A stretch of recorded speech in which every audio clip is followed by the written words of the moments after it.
Greetings, fellow snobby film elitists. Tiki here. And PerGron. And welcome to. This isn't even the nomination ceremony. This is the wild card ceremony for the only award show that matters. The only one. The only one. It's the one. It's the Golden Tiki's, the wild card ceremony. Woo! Number 3. Air horn, air horn, air horn, air horn. So the way we did this last year, we probably should have talked about this off air, but whatever. The way we did this last year, and I want to just make sure we're still doing that, is you and I each nominate one to lock in, and then we have the wild cards, right? And then we nominate 2 wild cards. Wild cards apiece. And then okay. You just said this is not the nomination ceremony. I'm like, are we not doing? Okay, we're good. No. It's just, I mean, this is kind of the nomination ceremony, but it's nominations 1.5, and then I guess so, which is because we also have like the first wave nomination ceremony, right? You know what? I feel like I do like that we're kind of like up on it, where we have like different stages. Like you really have to work to get onto our. Yeah, we have lore. We're building. Yeah. All right. So PerGron, in my little holiday sock. We have a sock. I believe it's 25 categories. Am I right? 25 categories. Cool. So with the Golden Tikis, I think the rule of thumb here is we kind of try and make it a little bit of like, it's like you and I are film snobs, but we're going to nominate shit that the Oscars wouldn't touch. Right. Absolutely. We're also going to nominate a lot of stuff that the Oscars probably will touch. Right. Absolutely. So we kind of aim to make that like a little bit of a 50-50 with the Golden Tikis, kind of like populist plus film snob. You'll our see particular brand of film snob. Right. You'll see one battle after another. You'll see Marty Supreme. But you might also get some weird shit like Presents that isn't going to get touched by the Oscars. Or Die My Love. Right. On my end. Right. Or If I Had Legs, I'd Kick You on your end, perhaps. Yes, perhaps. All right. Okay, so with that in mind, PerGron, we've already locked in one nomination apiece for all these categories, and do you have those in front of you? I do. Okay, well, we will once I pull the category, the first thing you'll do is tell us who is nominated already. Sounds good. And then we will go from there. Yeah. All right. And who the hell knows? We could end up picking like all the top level stuff like right away. We could end up the mix. Who the hell knows with the rankings? But let's start with a pretty boring one, but that's okay. That's okay. There's some good contenders here. Best costumes. Best costumes. I remember the nomination that we had. This was our lock, thanks to I believe Ellie B, or it might have been either Ellie B or Code Geass, one of the two. Yeah, it was one of the chaos gremlins of our and we say that very affectionately. Right. But locked in we have a Minecraft movie for best costumes. One of my favorite nominations from the initial wave, honestly. It was funny because we're like, who do we go with? And then they suggested Minecraft, and I was like, you know what? Like, it's not either of our taste in movies, but I can't deny that the costumes are kind of iconic. They're memorable costumes. They're colorful, they're bright. Yeah, so a Minecraft movie is locked in. All right, so I kind of feel like there should be some sort of structure to like, do you want to like switch off who goes first and second every other time? Yeah, that works. Okay, would you like to go first on this one? I can go first. Go ahead. I'm gonna go boring. I hate to do it, but I'm gonna go boring, and I'm gonna say Hamnet. Yeah, that's totally fine. I think the costuming in Hamnet is phenomenal. It was on my short list. All right, and for me, let's see. I'm gonna also go boring, sir. I'm gonna go Wicked for Good. Wicked for Good. All right. And I'll tell you why specifically is because when I was in Universal, I actually did get a chance to go through that Wicked exhibit that they have. By the way, I saw a poor girl having a fucking meltdown because Glinda was there, but not Elphaba.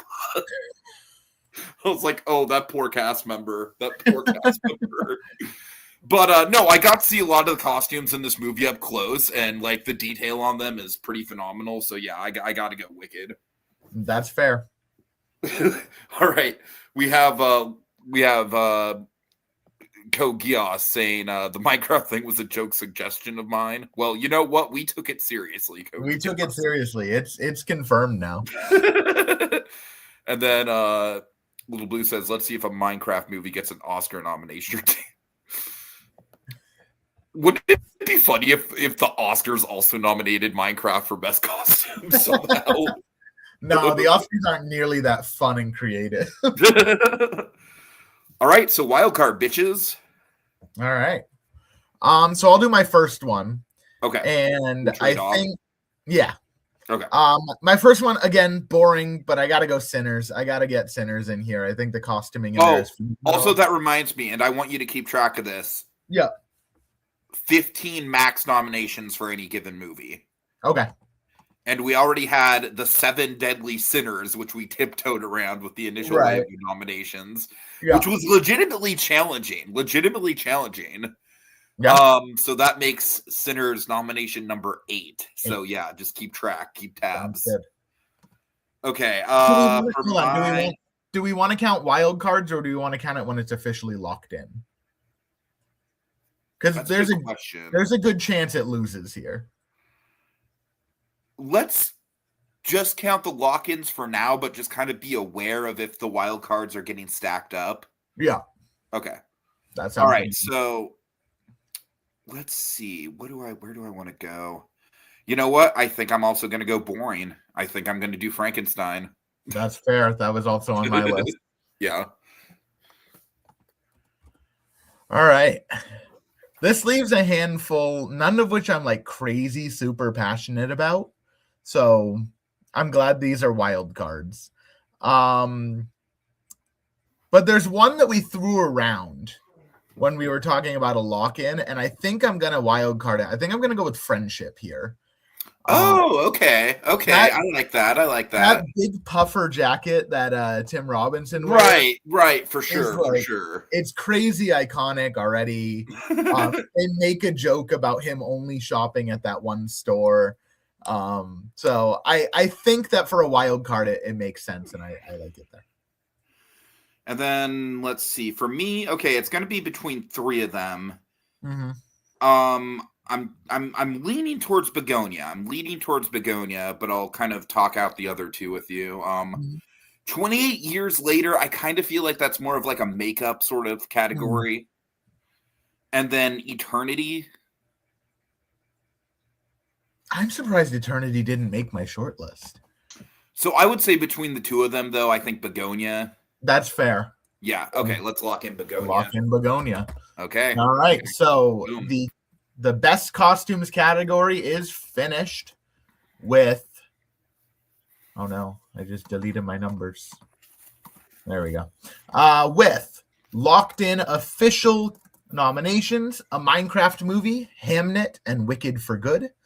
With the choice that you guys are going to get to pick from of Sinners, Frankenstein, Friendship, and Begonia. And I see this being a very high, a lot of people are going to vote in this because I think these are movies that a lot of people have seen in our audience. And just to let's just kind of reiterate what the wild card thing, like how that's going to work, is that basically after today, so it's going to start on December 28th. I'm going to put up a poll. Did we do it daily for the wild cards and then every 2 days for the actual voting? Is that how it worked? That is how it went last time. Okay, cool. So we'll do that. Did we do two categories a day for wild card? I believe so, and we talked about not doing it that way again because of just how it was. Right. Like the second one was never getting the attention that the first one got. I remember that. So we'll probably do it like one a day. That's because by then we can still do it, like we can still have the actual categories locked in by by like late January. Right. Sorry, I gotta try to plug my laptop in. It's all good. Let's see. Kogias says, "I like your award show." Thank you, Kogias. This is totally a vanity project for PerGron and I. We're not really expecting like much engagement with it, but you know what? We just enjoy doing it, and we enjoy kind of like basically doing the fantasy sports of it all with, seeing if we can predict the winners. PerGron, can you hear me? I can hear you. Okay, because I don't want to delay the show, so I'm just going to go ahead and pull up the next category. The next category is going to be, a spicy one, a top of the line one. We got Best Director. All right. If I'm remembering correctly, we did Sinners, right? That's the locked in one. Ryan Coogler. Yep. Okay. God damn, man. How long is it going to take you to find a fucking outlet, dude? I have to plug in an extension cord. Oh, my God. Go ahead and pick your nomination. I want to take more time. Okay, so, yeah, let's see. So for Best Director, big year overall, big year in general. There's a lot of different places I can go here. Huh. I have a 50-foot extension cord. We're good. So I think I'm going to go ahead and lock in Josh Safdie for Marty Supreme. All right. Because I think that, I will say that Marty Supreme, I would give it a solid 8 out of 10. I think it's a very good movie. I don't love it. I don't think it's like the runaway hit of the Oscar season. But what it did do, for better or for worse, is basically solidify, Josh Safdie is the Safdie that cooks. Yeah. And this style is so recognizable. And I just think it's impressive that after 3 movies, he's got such a signature style. My main complaint with Marty Supreme is that in some ways it feels a little bit too much like Uncut Gems. But there's enough different about it that I like it enough. And I do think that directorially it's very impressive for him to have that much of a signature already in his career. Absolutely. All right. I am going to go. Do I go really boring here, or do I go a little more interesting? I mean, if you're thinking what I'm thinking, I think we need some female representation. Okay. Locked in.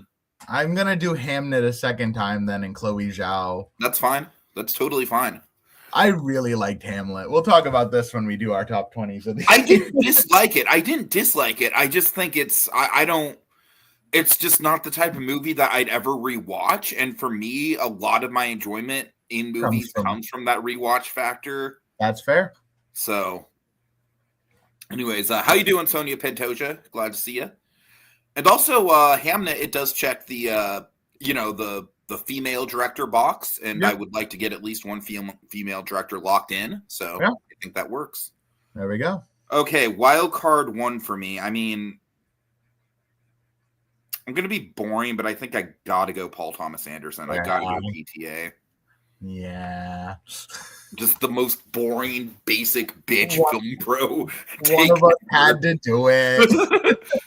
I do think it's impressive that he didn't get into the first run. Yeah. All right, I'm going to go Mary Bronstein for If I Had Legs, I'd Kick You. Okay. The one who's going to get all the votes, I think.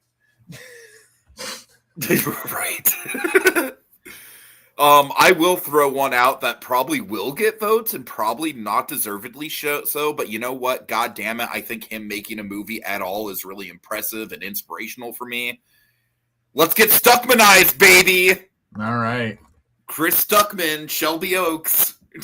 Wild card, bitches. That is certainly a wild card. That is definitely a wild card pick.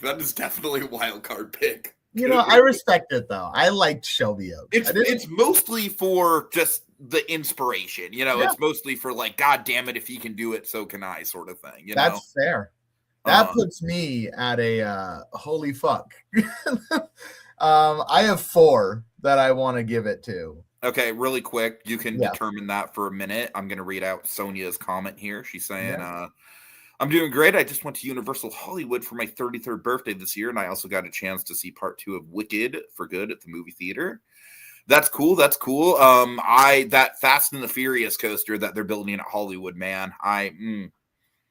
I'm stoked for it. I don't know when I'm going to get a chance to see it, but to actually do it, but I'm stoked for it.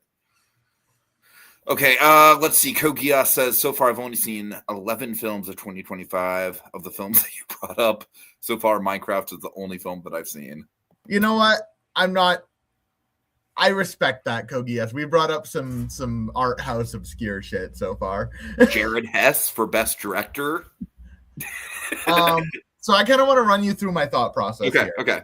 I have 4, and one of them I'm going to cut out just right now, but I want to give him props. It's James Gunn for Superman. Yeah, man, it sucks, but it's just like I kind of feel like he's just doing his thing, and it's great. It's his thing, but I kind of feel like it's. I think his style is more solidified than Josh Safdie's style, and I feel like Marty Supreme really is kind of like a calling card for him. Right. Yeah, when I saw the Supergirl trailer, even though it's not directed by James Gunn, you look at it and it's like James Gunn's running. Another one that I'm gonna just cut because he's just kind of doing his own his thing is Guillermo del Toro. That's fair. That's fair. He's just kind of doing his thing. It's a great thing. He's a phenomenal director, but it's just kind of more Guillermo del Toro. Frankenstein to me is very much the Nosferatu of this year, for better and worse. I like Nosferatu more, but I agree. So that leaves me with 2 that are going to get 0 votes. Okay. Clint Bentley for Train Dreams and Ava Victor for Sorry Baby. Oh, man. These are 2, I believe, like freshman efforts. It might be like a sophomore effort for Clint Bentley. I'm not quite sure. It is. Yeah. 2 movies that nobody saw, but 2 movies that will be in my top 20 when we discuss them. I would lean more here. Okay, my logic is that Ava Victor can likely get in other places. But at the same time, it was a phenomenal first film. But so is Train Dreams. So that early in his career. I'm just barely leaning Clint Bentley. Barely. I think I'm going to lock in Clint Bentley because Ava Victor will be in conversation for another category, her specifically. Did she edit that movie also? Do you know? I am not sure. I can look that up real quick. Because she's also like on my short list for editing as well, and screenplay. Yeah. She did not edit. Okay. That's fair. She did write it. Yeah, I knew that she wrote it. Yeah. So she's writer-director. All right. Okay, so we have that locked in then?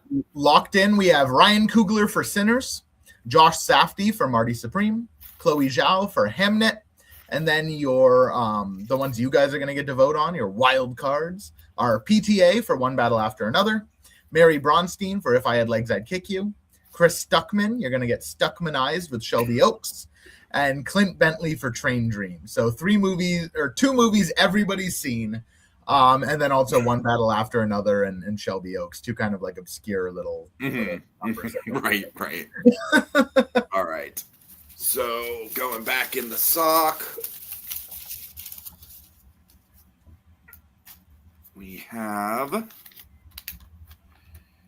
Oh, speaking of screenplay, maybe Ava Victor can make a comeback here. Best screenplay. All right, and for screenplay locked in, we have The Life of Chuck.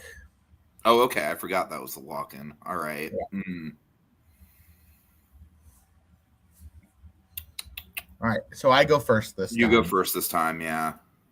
Wouldn't it be really funny if I did Hamnet a 3rd time in a row? You totally could. I could. I'm not going to, though, but I could. This one I am going to go with Sorry Baby. I thought that was a really phenomenal screenplay. Honestly, if it wouldn't have been yours, it probably would have been my first nomination. So there we go. Ava Victor on the board. There we go. Okay. Honestly, for me, I think this might be the biggest gap, unless you actually did catch up with it. I'm going to go Twinless. I have not seen Twinless. Yeah, man. Let me tell you, I'm going to have some nominations for Twinless. So Is it streaming anywhere? Like, where I can don't know. I might have to rent it. You might have to rent it. Yeah. Yeah, I might have to rent it. I will. It's definitely one I that rent I it can if I had legs. Yeah, I Uh, try to like save money, but it's one that I do have to catch up on. I have holiday money. I'm not sweating it. There you go. That's fair. All right. So Locked In, Life of Chuck, Sorry Baby, and Twinless. So wild cards. Yep, wild cards, and I'll kick it off with a movie that I adored and thought had an amazing screenplay, and that's going to be Begonia. You and I differ on that. You didn't like the screenplay on that one? Well, like I said, my main issue with Begonia is just like for pretty much all of Act 2, it's just Teddy running his mouth about conspiracy theories, and it just got really grating after a while. That's fair. I liked it, but that's okay. Fair. Cool. For my wild card, I definitely am gonna have to go weapons. Weapons, okay. Yeah. Did not make my list, but that is okay. Weapon showed up a lot for me when I was doing my short lists. That's fair. All right, now here's where I struggle again. Okay. I'm gonna cut Hamnet because I do think that the best bit of dialogue from Hamnet was just straight up out of Hamlet. Right. Like it's the best moment in that movie is just dialogue from Hamlet. I'm gonna cut that one. I kind of want to throw a comedy in here. And I think Twinless is like definitely comedy leaning. It's dramatic as well, but it's one of those like psychological comedy. I think Twinless is on kind of a similar wavelength as Friendship. Maybe Friendship is a little bit more outwardly funny. Twinless is a little bit more outwardly dramatic. See, I want to throw in like just a straight comedy though, and I've got 2 on my short list. Okay. I've got The Naked Gun. My issue with The Naked Gun is how much of that was improv. That's fair. Yeah. And then also in the same exact vein, I've got Fuck 'em Hall, which is The Naked Gun, except by way of Downton Abbey. I've literally never heard of that movie before. It's fucking hilarious. You got to watch it. But on the other hand, I think that, you know what? I'm going to just go completely in a different direction. I guess not completely. I'm going to go with Wake Up Dead Man. Oh, okay. You know what? I haven't actually watched that yet. I'm definitely going to watch it before I solidify my top 20. I just have not. I'm definitely going to watch it before I record movie memoirs with Dragon in about a week. But I have not had a chance to watch it so far. I've been catching up with It, Welcome to Derry, which is phenomenal, by the way. I've heard it's really good. It's really fucking good. Oh, as a New Englander, you owe it to yourself. I know. I got to catch that. I got to catch Alien Earth. Those are the 2 shows that came out this year that I'm behind on. But yeah, Wake Up Dead Man will be getting some nominations from me, so I recommend catching it. All right. And then I have to do one more, right? Yeah. Okay.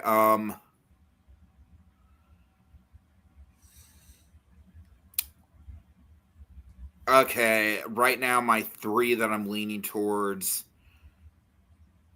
I think out of the 3, I think One Battle is probably the one I'm leaning against. And I'm between Train Dreams and Marty Supreme. Probably leaning a little bit more Marty Supreme just because. Even though I do think that it's a little bit derivative of Uncut Gems, I really like the way that they subvert it and actually like make it different from Uncut Gems by the end of the movie. Right. I also think that those other 2 movies, One Battle and Train Dreams, are very like establishing shot, heavy, long takes with not a lot of dialogue. And when I think honestly with Train Dreams, it's honestly the narration that I really like. That's fair. But yeah, I think but you know what? A lot of the narration is probably just, I don't know this for a fact, but I'm betting a lot of it is probably pulled directly from the book. Yeah. So yeah, with that in mind, I'm going to go Marty Supreme for screenplay. All right. So Locked In for best screenplay. And we do not separate because we're not cowards. We don't separate and original. So we have The Life of Chuck. 4 slots. Yep. The Life of Chuck, Sorry Baby, Twinless. And then the the 4 wild cards are Begonia, Weapons, Wake Up Dead Man, and Marty Supreme. That's actually a pretty solid 4 where all 4 of those people could conceivably have seen. Yeah. I think also, Weapons did you hear, I'm not sure if it's like Variety or something, some like actual legit publication named The Life of Chuck is the worst movie of 2025. I'm That's like, are you fucking kidding me, dude? That's insane. That's a bad take. Yeah.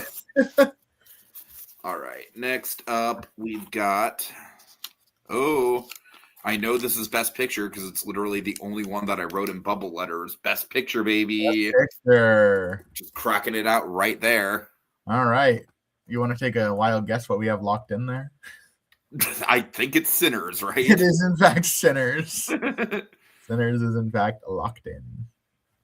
All right. And you get to go first. I'm going to take a wild swing here because honestly, like going through the categories, this movie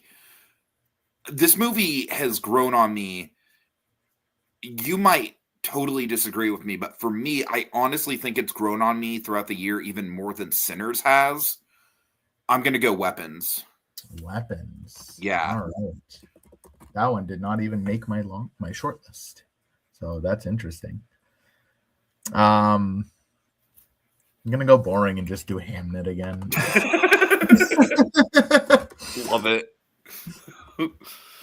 Okay. I think I gotta have The Long Walk at least on my wild cards here. All right, fair. Made my list. Yeah. I'm gonna go Train Dreams. Cool. That was my other wild card. The only other one I was playing with was like Twinless, One Battle, Marty Supreme. One Battle totally lost out. Not even on the wild card. You have another wild card. Oh, you're right. I do. Yeah. Okay, so I don't feel comfortable leaving One Battle out. And I will say that One Battle has grown on me. Fair. All right, that leaves me with the very difficult choice between the movies that I love the most every year. I think this is a 2-horse race between 2 movies that I already nominated, and that's If I Have Legs, I'd Kick You and Sorry Baby. And I think I'm gonna go with If I Have Legs. The funny thing is, like, this is basically just for like, you know, for like clout purposes because neither of them are gonna get any votes. No, absolutely not. I could just do Superman and go with the fan favorite, but I'm not gonna do it. Not gonna do it. Sorry, Dragon. I apologize. I'm gonna go If I Had Legs because If I Had Legs, okay, yeah. For sure. So locked in, we have the winner, Sinners, Weapons, and Hamnet. And then for your wild cards, we have The Long Walk, Train Dreams, One Battle After Another, and If I Had Legs, I'd Kick You. All right. Coming up next, we got. Oh, okay. This is one of my personal favorites, and there's a lot of directions we can go this year. This year had a lot of good ones. All right. Best Needle Drop. Needle Drop. Oh, boy. Right, and locked in, we have A Whole Lot of Love by Led Zeppelin. Which I still think was a fucking basic bitch pick. I think it was a great moment at the beginning of the movie, and I stand by it. I fucking love F1. I like F1 quite a bit, too. I do not like that song has been way too overexposed for me. Well, there's so many directions I can go. You can go first. All right. This is gonna be hard, man. Oh, I could do just a dick move right now, or I could do, a real pick. You know what? One that's, it might be a little bit of recency bias, but I'm gonna go with it's a needle drop at the very end of Wake Up Dead Man, and it's Come On Up to the House by Tom Waits. Okay. And it has been absolutely stuck in my head. I've been bumping it on my playlist. it's a great needle drop at the very end of the movie. It sums it all up beautifully. So that's going to be my pick is Come On Up to the House by Tom Waits from Wake Up Dead Man and Knives Out Mystery. And you know what? You laying it out the way you did, being at the very end of the movie, summing up all the themes and everything. And I know this was on your short list as well. So I'm going to go In Spite of Ourselves from Die My Love. That's fair. It was gonna be one of my wild cards. I really like that moment. Yeah. And I like the way that song is used like throughout the movie. It's not just one time. Yep. And love me some John Prine. All right. I love me some Iris DeMent. All right, I'm gonna go with I'm gonna do In the Nature of Daylight, performed by Max Richter from Hamnet. What? The Arrival song. Oh my god. One of my favorites. Pretentious fuck. It is pretentious as fuck, but when that started playing, I'm like, it's the Arrival song. I do not approve of this. No, it's my pick. Dude, there's so many. Oh my god. Okay. I have 2 wild card choices, right? Yeah. I don't trust you to do the one that we have to put on here. So I'm not planning on it. I know which one you're talking about. The People Mover theme. I was talking about the People Mover theme. I locked that in for a wild card. All right, Nation on Wheels, performed by George Bruns in the Fantastic Four: First Steps. All right, then I'll be a basic bitch, and I'm gonna do Punk Rocker by Teddy Bears and Iggy Pop from Superman. Oh man, okay. I'm honestly caught on like. There's one I'm really surprised you haven't just like jumped on it. Basket Case. Basket Case. It's just because I don't like the movie that much. That's fair.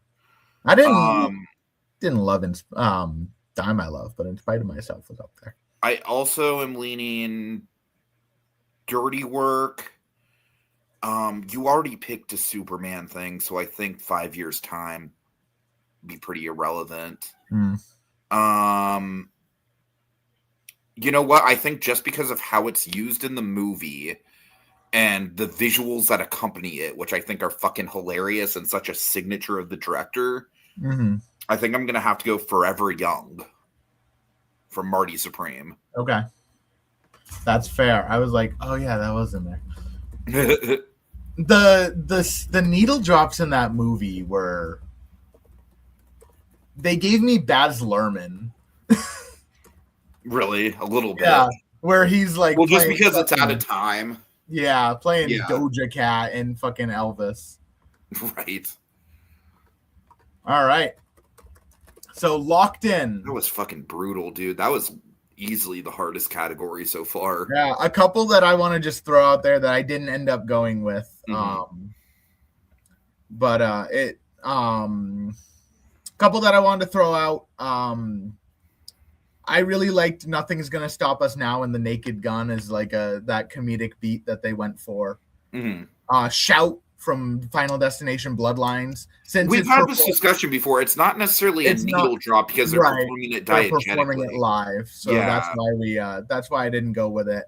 And I'm not gonna pick it because I don't think it's like the best movie, and you definitely don't. But I found it really interesting. They used Another Brick in the Wall Part 1 in The Black Phone. I thought that was I mean, honestly, that was probably one of the more interesting parts of The Black Phone too. Yeah, I'm like, ooh, Part 1. Okay, I fucking hate Another Brick in the Wall Part 2. That's fair. I cannot stand that goddamn song. I cannot stand that is the most popular Pink Floyd song. It is not...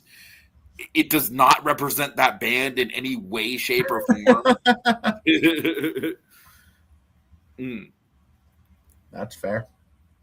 Okay. I guess for me, the only other one I would shout out, it had a very low chance of actually making it on the nominations, but I did like that Jurassic World, fucking Jurassic World, the fifth one. I don't know. Jurassic World Rebirth. I did like that it used a Vampire Weekend song I was like, Yeah. oh, I like Vampire Weekend. That's Yeah. a cool choice. I It forgot about didn't that. even necessarily like blend into the movie well at No, all. I it's just like the song. Yeah, just like Vampire Weekend. Hamnet is kind of an adaptation of Hamlet in a weird way. Kogias. You want to explain Hamlet? Or Well, Hamnet? well, Hamlet's or Hamnet is about the writing and inspiration behind Hamlet. So really, Hamlet is an adaptation of Hamnet. Yes. Wrap that around your mind, Kogias. Yeah. All right, next up, guess what? It's another boring tech category. It's best hair and makeup, baby. Hair and makeup. Yay. Oh shit. I didn't hold on. I did not read off Needle Drop. So locked in for Needle Drop, we have Whole Lotta Love by Led Zeppelin from F1. Come On Up to the House by Tom Waits from Wake Up Dead Man, and In Spite of Ourselves by John Prine and Iris Dement from Die My Love. And then the wild cards are In the Nature of Daylight by Max Richter from Hamnet, Nation on Wheels by George Bruns from the Fantastic Four, Punk Rocker by Teddy Bears featuring Iggy Pop from Superman, and Forever Young performed by Alphaville from Marty Supreme. I'm just going to say right now, Come On Up to the House. I can already tell that's going to be one of those nominations that's going to be a bitch to fit into the actual like poll, like as far as like the number of characters. That's fair. All right. So yeah, best costumes. My first, you first. Hair and makeup. Oh, hair and makeup. I'm sorry. Yeah. All right. And locked in, we have Bring Her Back. Okay, that's totally fair. Mm-hmm. I forget who's first here. You're first. Okay, I'm going to lock in Toxic Avenger. It's probably going to be the only fucking nomination that this movie gets, but I thought the hair and makeup in that movie was legitimately really impressive. Yeah, absolutely. It was on my list. Yeah. All right, and I am going to go with kind of in the same vein. I'm going to go Predator Badlands. Fair enough. Okay, for wild card, you know what? I already kind of cited it. I'm going to do 28 Years Later. Okay. Got Orange Ray Fiennes. Right. Exactly. I'm going to say Together. Oh, okay. That's a good. Ooh, I didn't even think about that one. That's a good pool. Yeah, I love me some body horror. Yeah, for sure. That movie kind of fell off of my radar a little bit as the year went on. Mine too. It was really good. It was really good. Yeah, when I was compiling this, I'm like, oh shit, that was a good movie. Okay. I think I'm gonna have to go not Die My Love. The Long Walk. The Long Walk. Just because like you really see like as the movie goes on, you see them get more and more haggard looking. Plus, some of the gore effects are really effective. Oh, absolutely. So I'm just going to shout out a couple here that aren't getting my nomination, but I think deserve a shout out.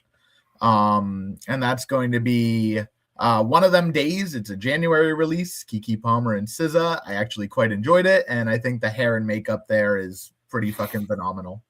Cool. Sinners. I think the hair and makeup's great, but it's not getting the nom for me. And Hamnet, again, phenomenal, not getting it because Amy Madigan single-handedly, her makeup and weapons deserves the nomination. Ooh, yeah. So, yeah. Amy Madigan has the potential to show up in like a few different categories. All right, so locked in, we have Bring Her Back, The Toxic Avenger, and Predator Badlands. And your wild cards are 28 Years Later, Together, The Long Walk, and Weapons. And I think so far this is my favorite category. Nice. I really like the nominations we went with here. And I'll shout out, I think probably the biggest snub that we didn't include is probably Frankenstein. But, you know, it's just one of those things where I feel like Frankenstein is just like, yeah, it's kind of like, whatever, Guillermo del Toro does good makeup, water is wet. Right. Yeah, the monster looks good. Oh, right, exactly. All right, next up. Oh, okay. Another big one. Best actor. Actor. And locked Sure. in, we have MBJ for Sinners, Michael B. Jordan. Yep. You're gonna have to keep track of who's going first because I for some reason I am going first this time. Okay. All right, and I think I know who you're going for. I respect it. I'm not gonna steal your thunder. Okay. I'm gonna go basic. I'm gonna just do Timmy Chalamet. That's totally fair. He's honestly right now he's my pick for like actual best actor in the Oscars. I really jived with the performance. Mm-hmm. So I'm gonna go with Timmy Chalamet. And you know what? I'm gonna say something kind of controversial here. Mhm. I kind of jive with the attitude. Yeah. Like I think the dude has a right to be a little egotistical because I Yep. think he's kind of proven himself. Yeah. All right. Okay, here's my thing. Mhm. You know what I want to nominate. You know what I want to lock in. We've already talked about it. We have. I'm also very much leaning Liam Neeson as a comedic because I think just as a comedic performance, he fucking crushed it.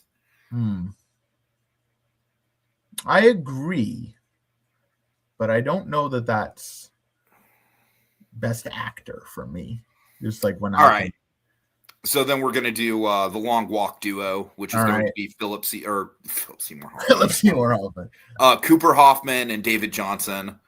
All right. We're kind of including this as a duo the same way we included the Wicked Gals from last year. Yeah. And also the Challengers boys from last year. I kind of feel like this is becoming a little bit of a Golden Tiki's tradition to nominate at least one pairing of actors. I like it. I think these two are just like they are literally pretty much linked at the hip for most of the movie, and their camaraderie with each other is just like one of the most magnetic parts of the movie. I can't pick one over the other. Yeah. I agree with that. All right. So I will kick it off with our first wild card. And I am going to go with Josh O'Connor for Wake Up Dead Man. Okay. One of the things I'm most excited about with Wake Up Dead Man. He is phenomenal. Nice. Yeah, I'm going to have to throw it to Neeson then. All right. That is a fair pick. All right. I am going to go with Joel Edgerton for Train Dreams. Cool. Glad you picked him. Should I do the boring pick or another comedic pick? I feel like the boring pick people get mad at us if we don't do it. So Leo. But I'm curious what your comedic pick is. Tim Robinson. Ooh. You know what though?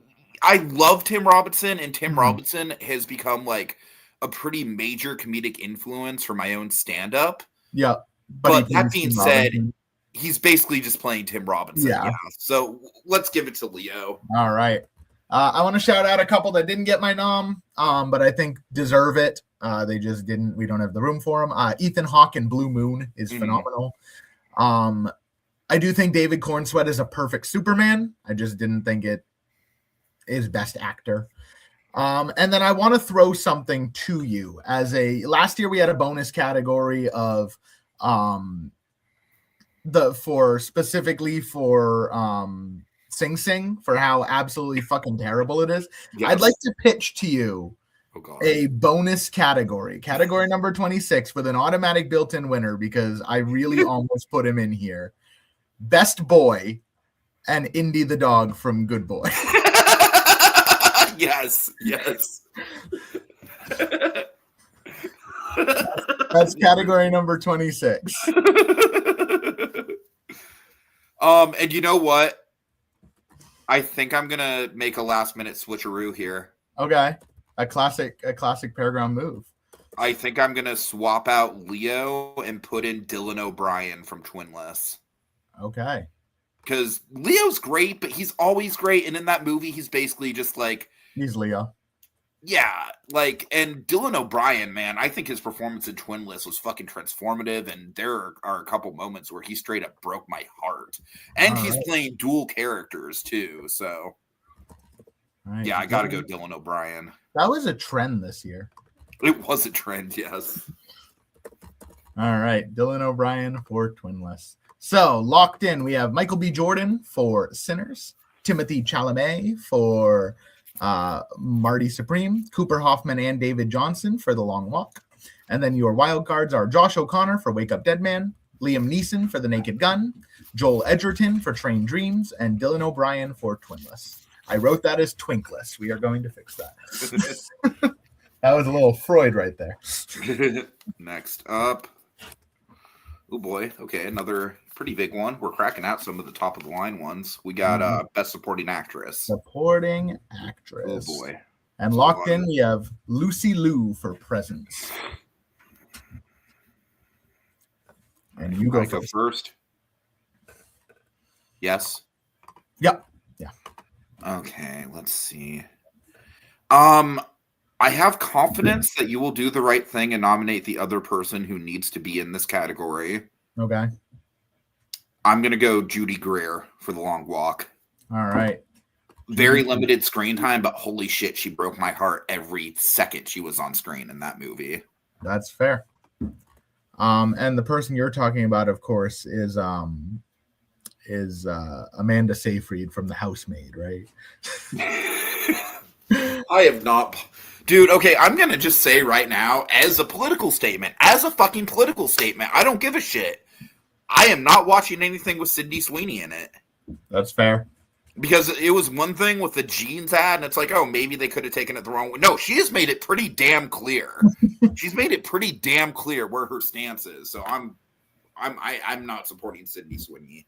That's fair. All right, now you said the right thing, and you got me fucked up because I don't know what the right thing is now. We've already mentioned her. Oh, is it Amy Madigan? Yes, that would be the right call. I'm content locking Amy Madigan. Okay. Peer pressure, total peer pressure. No, she was going to be a wild card, but I'm content locking that in. All right. Okay, let's see. So for me, for supporting,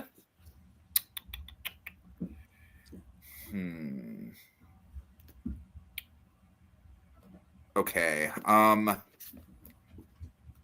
different directions we could go here. I think we're gonna have to do Una Chaplin actually for Avatar. Really made an impact with. I wish she had more screen time. I totally do wish she had more screen time, but I think she really made a meal out of the screen time she did get. All right, that's fair. Also, you can kind of see the Chaplin kind of coming out with just how good her body movements are, which I think is really cool. Right. Yeah, that's fair. I am going to go with Glenn Close for Wake Up Dead Man. Okay. I think I have to do Felicity Jones for Train Dreams. She was going to be my next pick, so I'm glad you did that.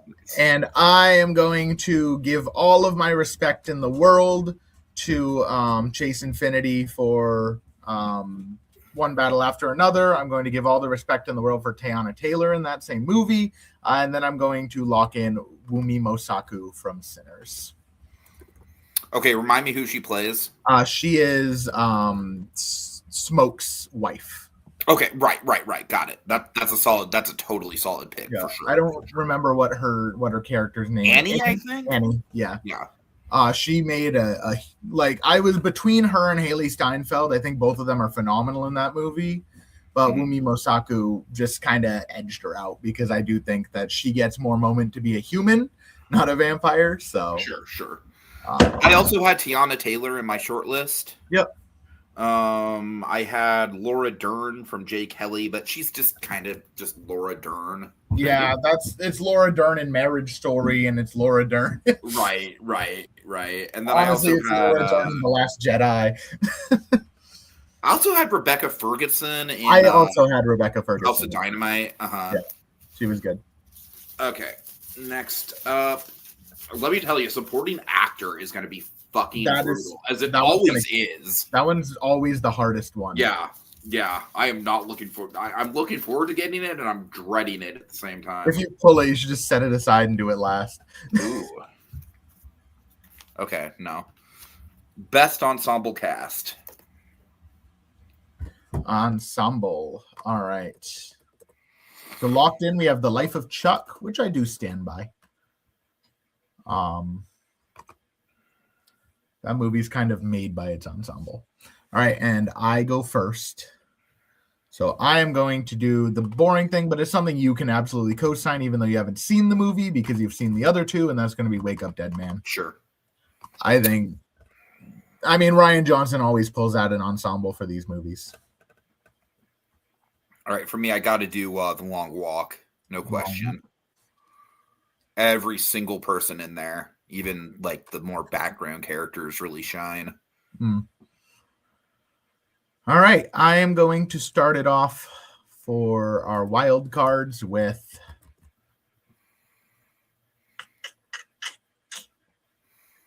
gonna go with One Battle.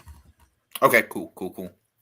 That was on my short list. I don't know if it would have actually gotten a nomination though. So I think that like everybody there is great, but kind of like we said, Leo's playing Leo. Tiana Taylor and Chase Infinity were great. They just don't really make it. I really think there's only one performance in that movie that could possibly get in, maybe two. And both of them are competing for the same category. Right. So it's like, yeah. But I do think that the cast as a whole deserves to be represented because they are all phenomenal. So sure. Okay.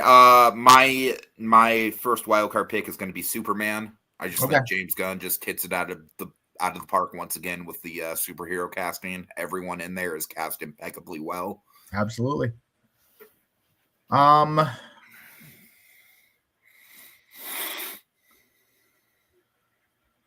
Here's the question. Do I go with the right choice, or do I go with the one that my heart tells me is the right choice? Heart. I would always go with your heart for these. All right, then I'm doing If I Had Legs, I'd Kick You. Okay. That's fair, because it's like, I kind of feel like with that movie, I love Conan O'Brien in that movie, but like, given how stacked Best Supporting Actor is, I don't think he has a chance. No. But no, I mean, I like A$AP Rocky's great. A$AP Rocky blew me away on how. Yeah, like, this yeah. No, I mean, I could totally sign off on that. And even like the minor characters, like the one woman, like who abandons her baby. Spoiler alert. Like, yeah, no, I can totally sign off on that. The lady at the clerk at the oh my god! Oh god, she was one of the worst. Mm-hmm. All right. Anyways, okay. But I have one more, right? Yeah. Let's see. Where do I want to go? I think I got to go Weapons. It's kind of close between Train Dreams and Weapons, but like Joel Edgerton's already on there.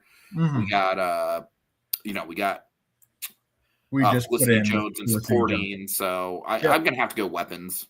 Yeah, the only one that I kind of feel like should have gotten in there, but I'm not gonna switch is Marty Supreme. But yeah, I had a House of Dynamite, Begonia, and Jake Kelly on my short list, but I don't think any of them were particularly close to making it. No. Okay, you run through the nominations really quick. I got to take a piss. I'm terribly sorry. No worries. I spent time plugging in, so. So locked in, we have The Life of Chuck, Wake Up Dead Man, A Knives Out Mystery, and The Long Walk. And for our wild cards, we have One Battle After Another, Superman, If I Had Legs, I'd Kick You, and Weapons as our lock-ins, or as our wild cards. So you don't know who Tim Robinson is. He is not Tim Robbins. He's a comedian. He is in I Think You Should Leave. It's a Netflix show, and it's very funny. Even if you've never seen it, I'm sure you've seen some of like the bits. He does one where he's dressed like a hot dog and he crashes a hot dog car. And he's like, who could have done this? There's one of him. What's my favorite bit? I really like the driving crooner. That's a favorite of mine. I'm just explaining to Code Geass who Tim Robinson is, and I'm talking about. Code Geass. Yeah, just watch. I Think You Should Leave. I Think You Should Leave is because honestly, you can binge that whole show in a weekend. Oh yeah, I love the haunted house one where it's like this is an adult tour. We don't. Oh man. Okay. Also, really quick, are you keeping track of the number of nominations like in the wild cards as well Mm-hmm. for everything? Yep. Okay, just making sure because I think it'd be cool to get a running tally at the end. Yep. Okay. You know, our favorite category has still yet to be pulled. I know. I'm waiting for it. Yeah. And it won't be this. This is low key always one of my favorite categories though, because I pay a lot of attention to it. Best editing. All right. I think there's a lot of directions we can go here. I'll go first. Okay. Hold on, let me editing. We have locked in F1. F1. That makes sense. I think I have to go one battle. Just the pace of that movie is just so brisk compared to its runtime. It just moves so quickly. No, I agree with you. I'm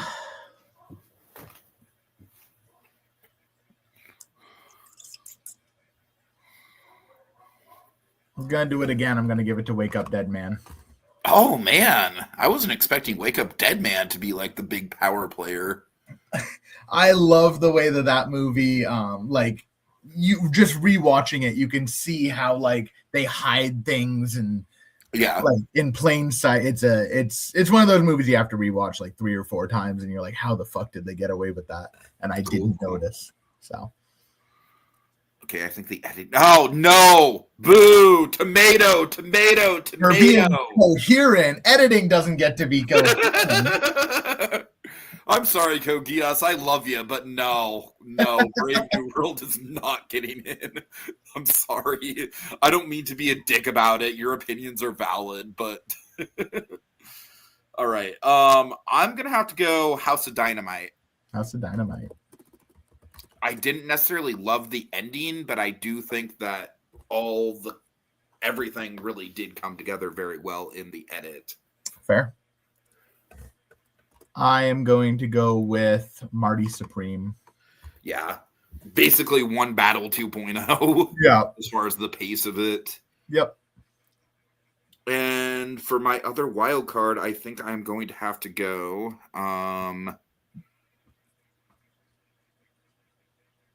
you know what? I don't even know why this isn't on my short list, but I have to do it because there's one specific cut in this movie that's like the most effective cut of the year in any movie, I think. And that's Sorry Baby. Fair. And I just really like, beyond just that one cut, I just really like the non-linear storytelling of that movie as well. Yeah. And in the same vein, I am to go... Actually, gonna do Hamnet again. Hamnet, fair.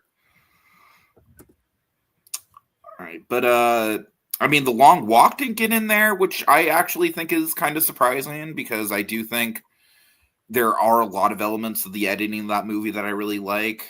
Train Dreams didn't get in. Nope. I also had Eternity.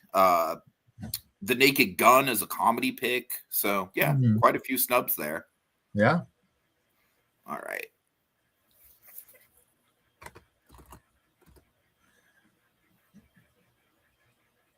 Oh, shit. Locked in, we have F1, One Battle After Another, and Wake Up Dead Man. And then for wild cards, we have House of Dynamite, Marty Supreme, Sorry Baby, and Hamnet. Okay. Getting down to our last handful here. Okay, another good one. We got Best Cinematography. Cinematography. And locked in, we have Presence. I think you're up, right? Yes. I am going to kick it off with the boring answer, but it is the right answer. One Battle After Another. That's totally fair. I got to do Train Dreams. Yep. That was my other one. Which is another boring answer, frankly. Yep. No, that's okay. Yeah. All right. You know what? I'm gonna give some love to a movie that got some in our initial run, but I do love, and that's F1. Okay, that's totally fair. I think F1 cinematography. I know it's like the Top Gun cinematography, but goddamn, it's good. Yes. All right. Let's see. I have 2 wild cards here. I think for the first one, I'm going to have to do weapons. I mean, just that last sequence alone, just phenomenal. But the whole movie is very well shot. Yeah. And I will finish us off for mine with Sinners. I was going to say, is Sinners not getting in there? Yeah, no, it has to. Sinners had Yeah. fucking amazing shots. Especially the one take for I Lied to You. Just Oh my god. Oh, yeah. We'd be fucking criminals to not. Yeah. Okay, I'm between the Long Walk and the Phoenician Scheme, but I think I'm probably going to go Long Walk just because Phoenician Scheme is really good, but it's just kind of like, again, it's Wes Anderson doing Wes Anderson. Yeah. So I think I'm going to go the Long Walk. I don't think it's anything too particularly flashy, but I do think that it's very impressive the way that they're able to film the actual walking throughout the whole movie. Yeah. And just keep the momentum of that. Yeah, I agree. All right. So yeah, locked in. We have Presence, One Battle After Another, and Train Dreams with F1, Weapons, Sinners, and The Long Walk being our wild cards. Okay. Eli, there is one tech category that I'd say first step is probably going to be a lock-in, which we haven't gotten to yet. Okay, next up. Ooh. I like how like the bag is like avoiding weirdest little creep and supporting actor. Okay, we got score, and there's a lot of good ones. This one's also probably gonna hurt. Yeah. So locked in, we have Ludwig Göransson for Sinners. All right. Is it me or you first here? You are first. Shit. Oh boy. Okay.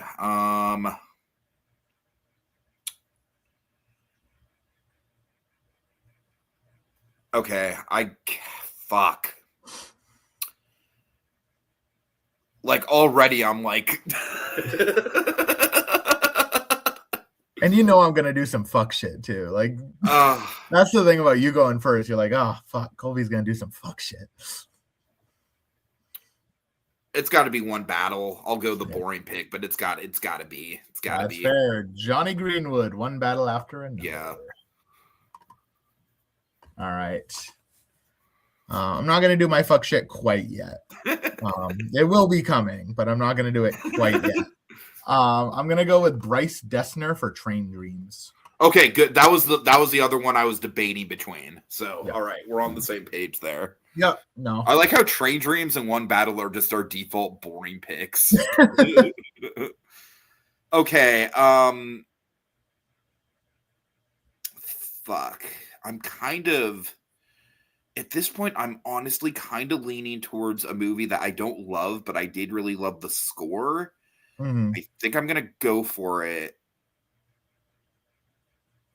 I think I'm going to do Elio. Elio. Yeah. I really, really like the score for that. All right. Rob Simonson. Rob Simonson. Elio. All right. Fair enough. I'm gonna go with 9 Inch Nails Tron Ares. I don't think it's nearly as good as the Daft Punk soundtrack, but it's still great. Yeah. Yeah. Okay.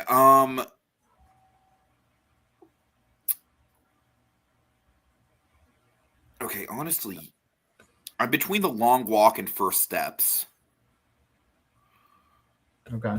I think with The Long Walk, I'm of two minds about it because I do think that the music in certain parts of that movie are a little bit over the top, are a little bit schmaltzy. But at the same time, it's effective, man, especially Ben Wang's big scene. It's so effective in that moment. Yeah. But First Steps, I just think that's easily one of the best elements of First Steps. Mm. So I think I'm gonna have to go with the populace here. I think I'm gonna do First Steps. Giacchino. Yeah. All right. Because I would not really consider the score is great in Long Walk. It's just I would not consider that one of like the top tier things in that movie. Right. All right. Here's some honorable mentions for my honorable mentions. Ones that I would love to get in there, but I can't because I got to do some fuck shit. Hans Zimmer for F1. Loved his score. Phenomenal score. Not getting in. Max Richter for Hamnet.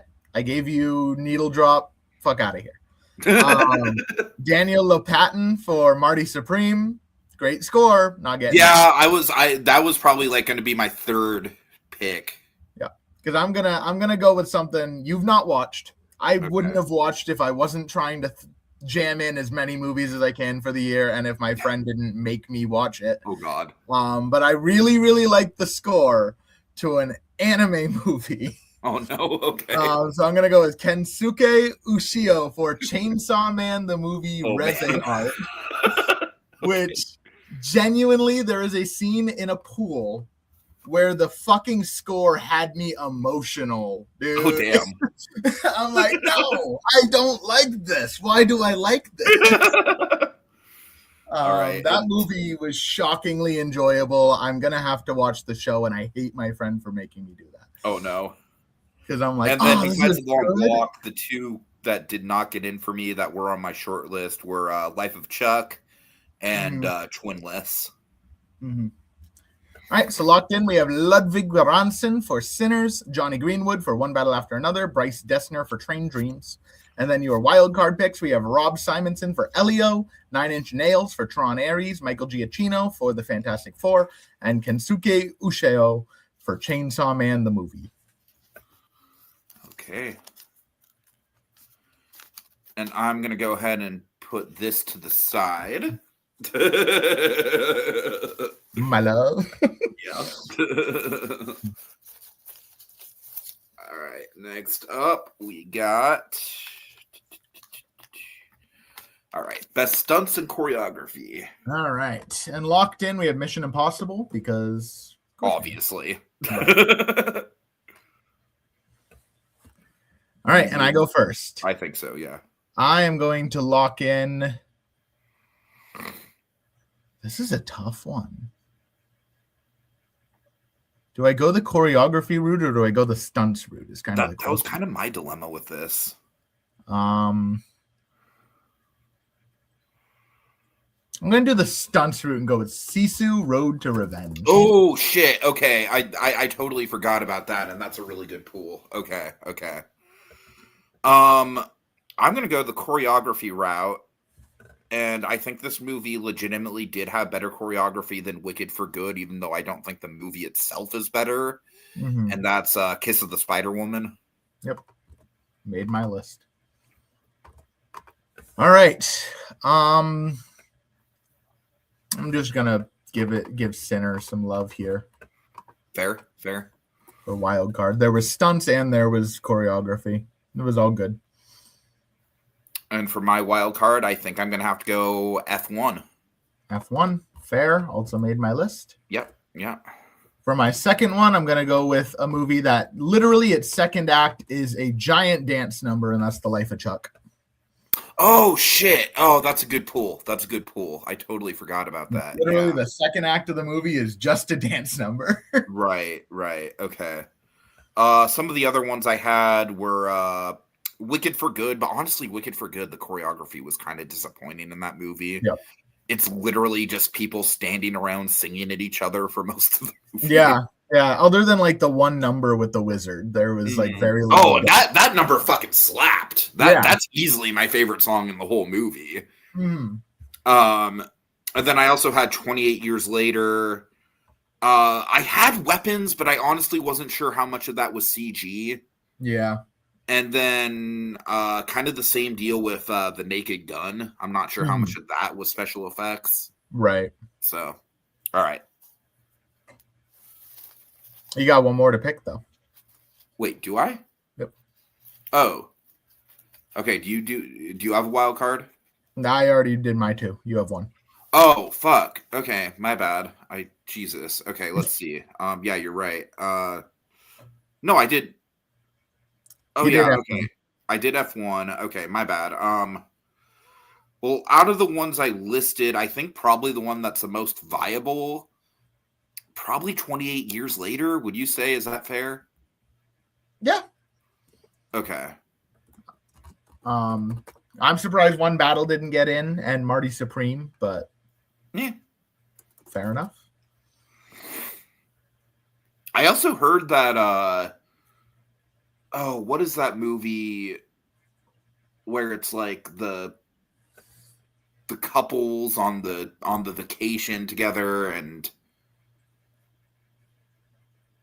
Couples on the Vacation. I'm pretty sure Dakota Johnson's in it. Oh, Splitsville? Yeah, Splitsville. I've heard that has like a really, really good fight scene in it. It does. There is a very good fight scene. I've heard that. Yeah. I like Splitsville a lot. I want to watch it.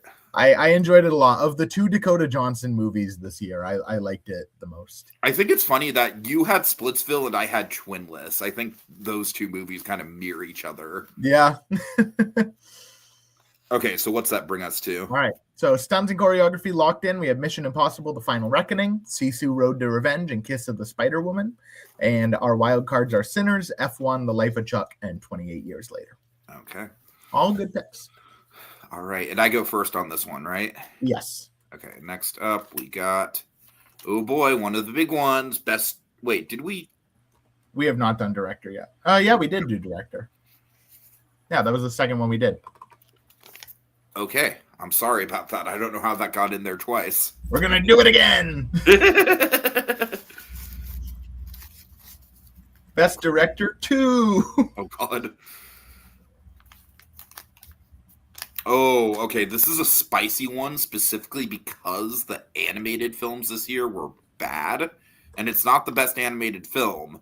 No, it's best voiceover performance. All right. I have some really interesting picks here. You read my my short list.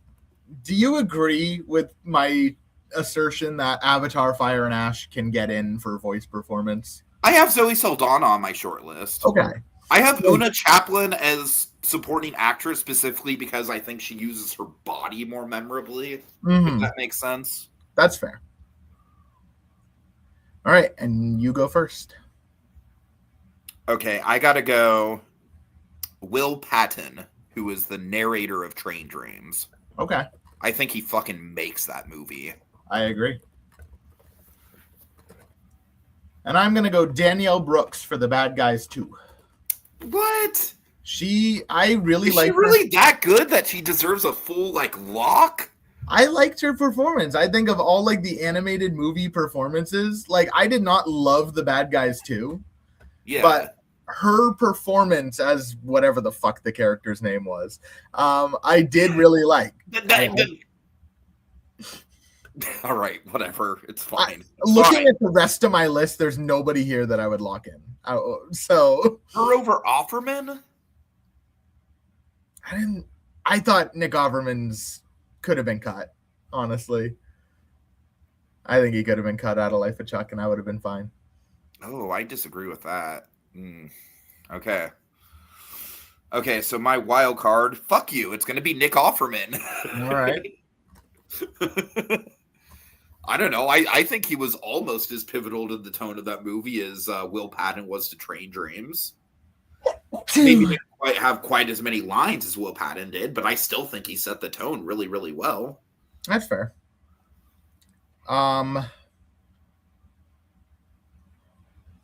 couldn't care less about any of these. I know, dude. I'm gonna steal it from you. I'm going Saldana for Avatar. Steal it by all means. That wasn't even going to be my next pick. All right. And I'm going all narrators all the time, baby. I'm going Scarlett Cher, however you pronounce it, the little girl narrator from Weapons. All right. Doesn't have a ton of lines, but the line she has, I think, hits so goddamn hard. All right. The first time I watched it, I missed the opening, so Oh, really? I had to go back. I was like 5 minutes late, so I missed. That's a good first 5 minutes. I know, so I had to go back. Oh, that reminds me. Best needle drop. Honestly, one of the ones that I kind of was heartbreaking that I couldn't fit in was Beware of Darkness. That was a really good one. All right, my last pick. God, I don't care about any of these. I don't care about any of these.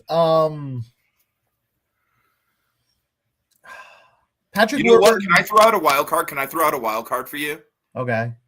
What about the voice of the little girl from If I Had Legs, I'd Kick You? Fair. Yeah. Yeah, because I was gonna go Warburton, but he's just doing Warburton. I know, dude. It's and you know that he'd also just win just by popularity, right? Because it's Warburton. Right. All right, so that's Delaney Quinn. There we go. I think that's a really solid one. Yeah, because on my short list I had the singer from K-pop Demon Hunters, which is she's just the singing voice, so she's not even the acting voice. Right. Like she's a great singer, but then I have a couple people from the English dub of Naja 2. Oh man. And I mean, Michelle Yeoh was really good. I'll give Michelle Yeoh. I have Andy Samberg, who's just kind of he's all right. He basically just sounds like Jack Quaid. Yeah, and then I had Mark Hamill from SpongeBob, but like, why did they replace whoever plays the Flying Dutchman anyway? He's just doing the exact same. What? He's playing the Flying Dutchman? He's playing the Flying Dutchman. Okay, well, Mark Hamill I guarantee you, Mark Hamill is going to be in at least one of the categories coming up. I guarantee you. All right, so this is a fuck shit category, I'll tell you that much. I know, right? So we have Eric Bauza for The Day the Earth Blew Up. I honestly kind of made a point to do all my nominations as narration, just because the animated films were just that underwhelming for me. Yeah, that's fair. So locked in, we have Eric Bauza for The Day the Earth Blew Up, Will Patton for Train Dreams, Danielle Brooks for The Bad Guys 2. Then we have Nick Offerman for The Life of Chuck, Zoe Saldana for Avatar Fire and Ash, Scarlett Schur for Weapons, and Delaney Quinn for If I Had Legs, I'd Kick You. All right. Okay. We still got some spicy ones, man. We got Best Original Song, we got Weirdest Little Creep, we got Best Cameo. We have Actress still. Actress, yeah. Oh boy. It's time. It's time. Okay. And locked in, we have Tim Robinson for Friendship. Hell yes, we do. God, there's so many. This is the opposite. Where voice performance, I did not care about any of them. For Weirdest Little Creep, I loved them all with my entire.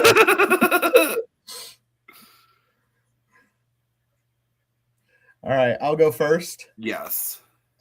I'm going Plemons for Begonia. Fair. I think Plemons might just be a weird little creep, like in real life. Every role I've seen him in, he's a weird little creep. He's not quite kind of his calling card. He's not quite Barry Keoghan, but he's a bit of a weird. He's creep. In that same like school of acting. Yeah, sure. Like Jesse Plemons, David Dismalchin. Right, yeah. I mean, you know what I'm gonna pick, right? I gotta do it. I gotta fucking do it. I gotta do SpongeBob goddamn SquarePants from Wicked for Good. He gets in 2 years in a row. If you don't know who I'm referring to, fucking look it up. Do some research. All right. I mean, I just think his random fucking villain turn at the end of that movie is just so funny and out of character. Yeah. All right. I'm gonna go with Jonah Wren Phillips for Bring Her Back. Ooh, yeah. Okay. He was terrifying and the definition of a weird little creep. Sure. I think I'm gonna have to go with a main character, but I think the main character is very much a weird little creep, and that's Marty Mauser from Marty Supreme. All right, that's fair.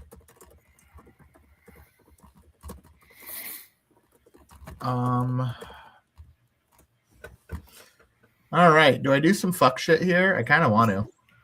It's your category, bro. Jai Courtney, Dangerous Animals. I know you've probably not even heard of this movie. No, I've heard of it. I haven't seen it. It is. Oh my god, he has so much fun. He's phenomenal. I recommend it. It's short enough. It's fun, and Jai Courtney is having a grand time. All right. And look at us. No women in here. We're feminists. I was gonna go the daughter from If I Had Legs, I'd Kick You. That's fair. I feel like that's a little unfair though. Honestly. It's kind of kicking her while she's down. Yeah. You know, hey, this little kid with a debilitating mental. I know, right? Look her. I mean, Gladys is tempting. Right. I think I'm gonna have to go with another Marty. Actually, I think I'm gonna have to go with Marty Medikowicz. I think that's how you pronounce his name. Charlie Day from Honey Don't. Okay. I know that's not a great movie. I like it more than you do. But I mean, I think he pretty much defines weird little creep in that movie. He's another one of those weird little creeps. Right. He's in that same school of acting. Yeah. I wanted to love that movie so much. Margaret Qualley is one of my favorite actresses currently working. I fucking love Margaret Qualley. I love Charlie Day. Yeah. I love Chris Evans. I love Aubrey Plaza. And I love the Coen brothers. Right. That was made for. I think everything about that movie worked for me, except for like the way that everything did not wrap up. Right. Once the twist happened with Aubrey Plaza, I was like, okay, this is fucking stupid. Yeah. I should revisit it because I might like it more when I like it quite a bit, honestly. I do like it quite a bit. Maybe I'll revisit it. I definitely think it's overhated. I definitely think it's better than Drive Away Dolls. Yeah. I did not like Drive Away Dolls. But I do love Margaret Qualley, so. I mean, Margaret Qualley is definitely the best thing in both of the movies, for sure. Correct. Okay. Well, not the best thing in The Substance, though, surprisingly. Okay, are we done with Weird Little Creep? Yep. So Tim Robinson's Jeff C. Plemons and Ethan Slater locked in, or SpongeBob alternatively. Yeah, but sorry, you respect his name. I dead named him. Really, Tin Man, Tin Bob Man. Pants. I was kind of wondering if we should do like SpongeBob Metal Pants or something. Tin Bob Man Pants. Oh, and then our wild cards are Jonah Wren Phillips from Bring Her Back, Timothy Chalamet from Marty Supreme, Jai Courtney from Dangerous Animals, and Charlie Day for Honey Don't. Right. I like it. Chalamet. All right. Next up. Oh boy. It's another big one. One of my personal favorites. I think this category can frankly make or break a lot of movies. Best ending. Oh boy. All right. I go first. You go first. You go first. I go first. Hamnet. Yeah, Hamnet. Hamnet is what's locked in? Presence. Right. Yeah. I think I got to do Superman. Okay. No, wait. Fuck. No. I take it back. Weapons. Absolutely. I was going to say, are you fucking kidding me right now? Absolutely weapons. All right. Good pick. Good redemption. I mean, I love the Superman ending. Don't get me wrong, but I forgot about weapons. Yes. Yep. All right. All right. My first wild card, I am going to go with.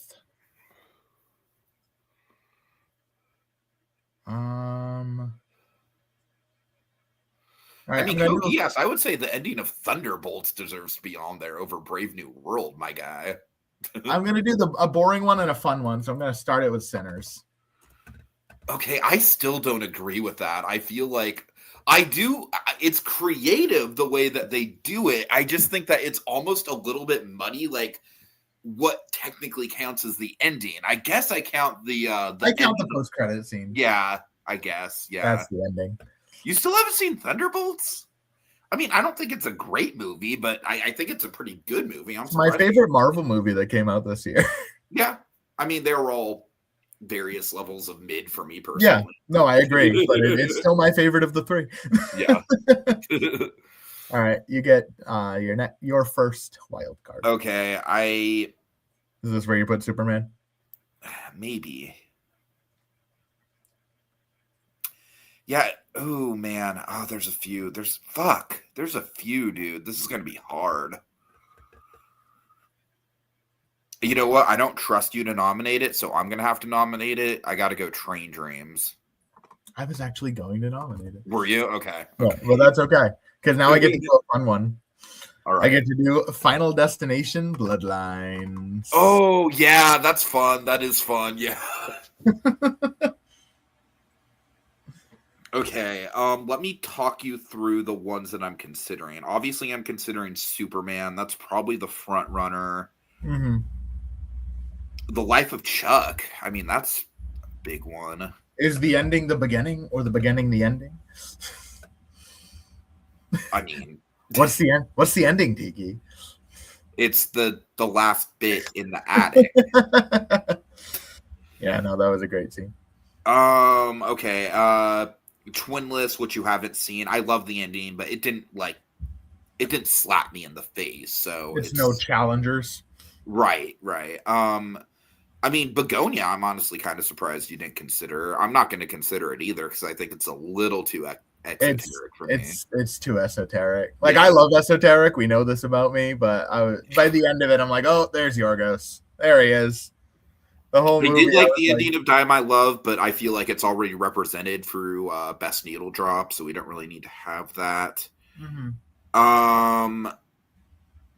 Okay, so I guess I'm between Superman, Marty Supreme, and Elio, it's another thing, much like the score. I fucking love the ending of that movie, even though it's not a great movie. I love the use of Carl Sagan. I just made a very disrespectful face, and I want to apologize. Well, it's the Carl Sagan stuff for me that makes that ending. That's fair. Okay. I feel... Nah, it's got to be Superman. It's got to be Superman. Because I'm a punk rocker, yes I am. Like, in some ways, my heart does want to say Elio. I think Elio would be the more outside-the-box pick, but I feel like not having Superman would be kind of a slap in the face. Yeah. But still, a lot of good ones this year. A lot of good ones. Marty Supreme, honestly, the ending has grown on me the more that I've thought about it. Because I feel like it's an ending like The Graduate, where you can apply a bunch of different meanings to, like, the one facial reaction, which I really like. Yeah. Oh, shit. I got to do the recap. Locked in. Presents, Hamnet, and Weapons. And our wild cards are Sinners, Train Dreams, Final Destination, Bloodlines, and Superman. Okay.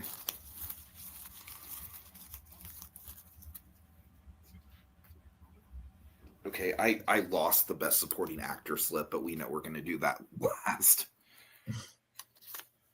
Okay. This is another one of my favorite categories just because a lot does go into it, and I feel like it can go a lot of different ways. Best Production Design. All right. And locked in for that one, we do have Sinners. Okay. I believe I go first for this, right? First. Yep. Okay, I'm just going to do the boring one, the safe one, and the populist one. We're going to have to go Fantastic Four First Steps. Okay. That is fair. Gee, I didn't put that in. That was my bad. I apologize for that oversight. That was the one part of that movie that I truly enjoyed. Right.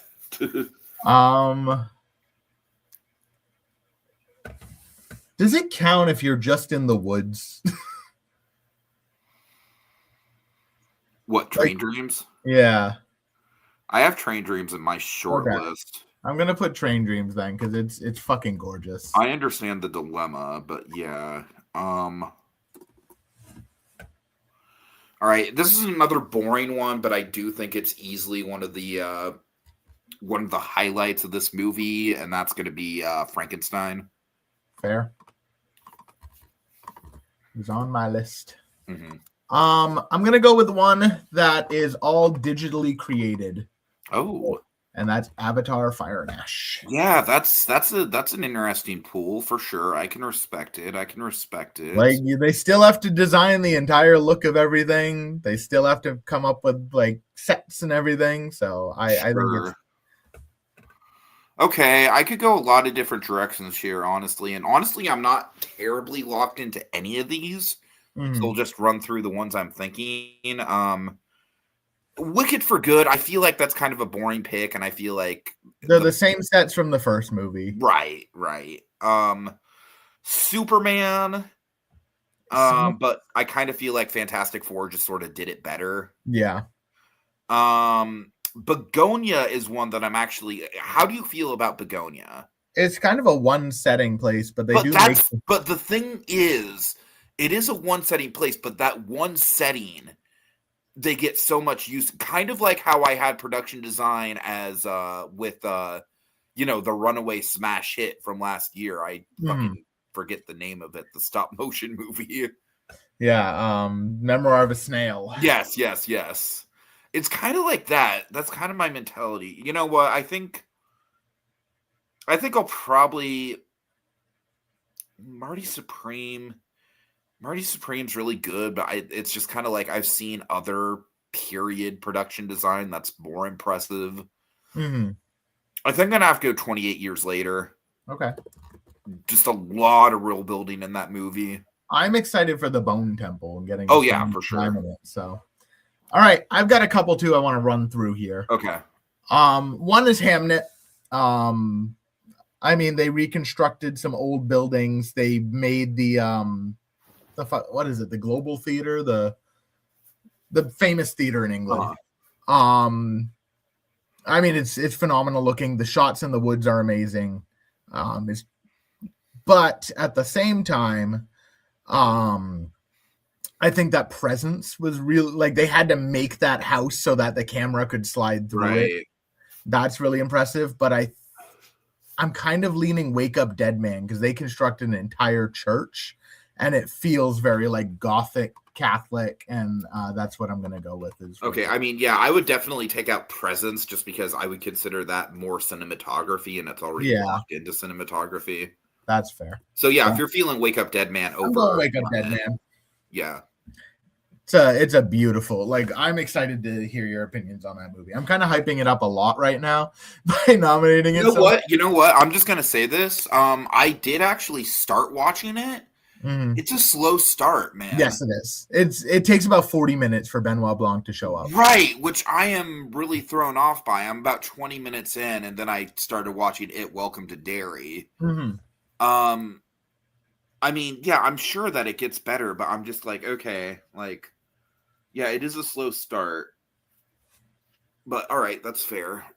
All right, so locked in, we have Sinners, The Fantastic Four, First Steps, and Train Dreams. And then we have Frankenstein, Avatar, Fire and Ash, 28 Years Later, and Wake Up Dead Man for production design.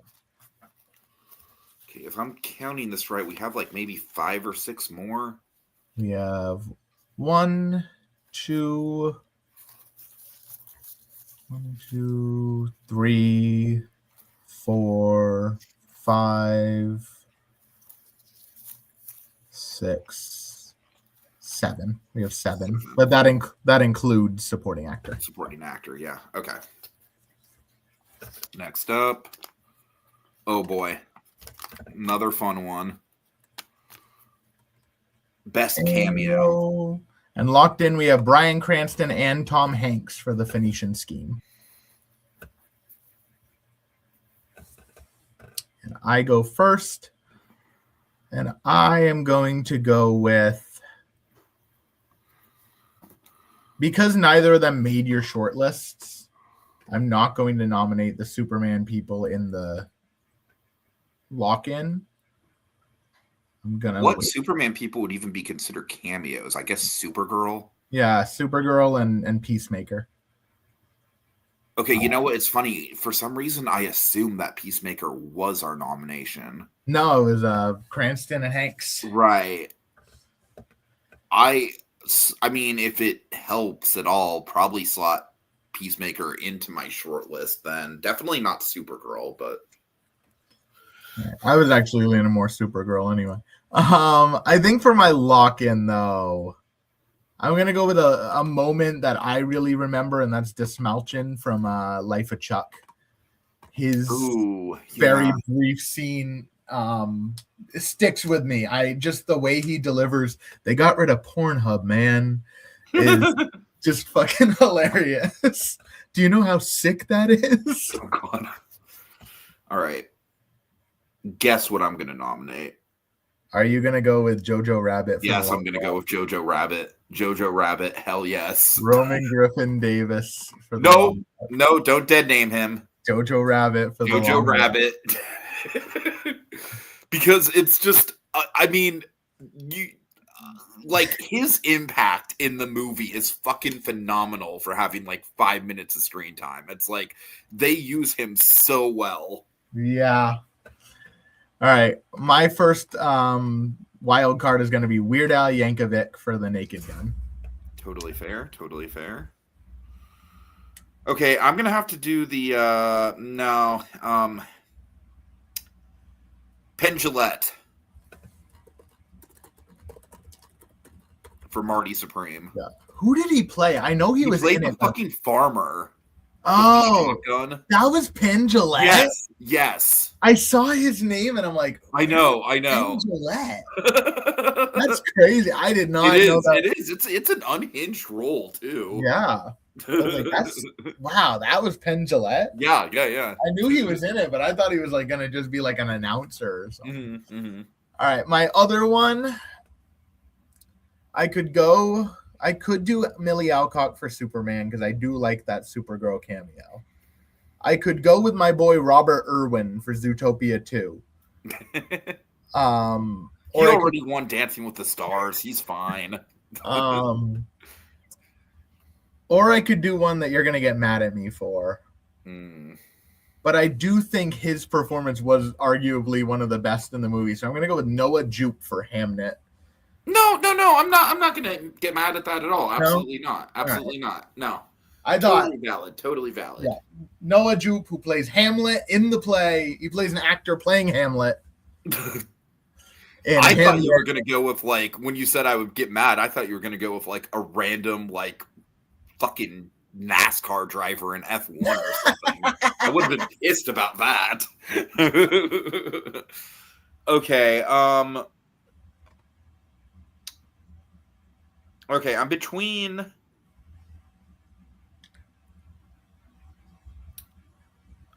like my fanboy heart and my emotional heart here.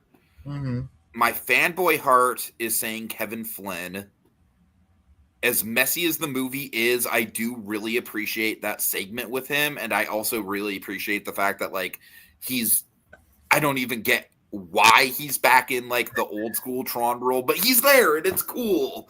And it's a fun kind of member berries. And I think what he has to say is actually pretty effective.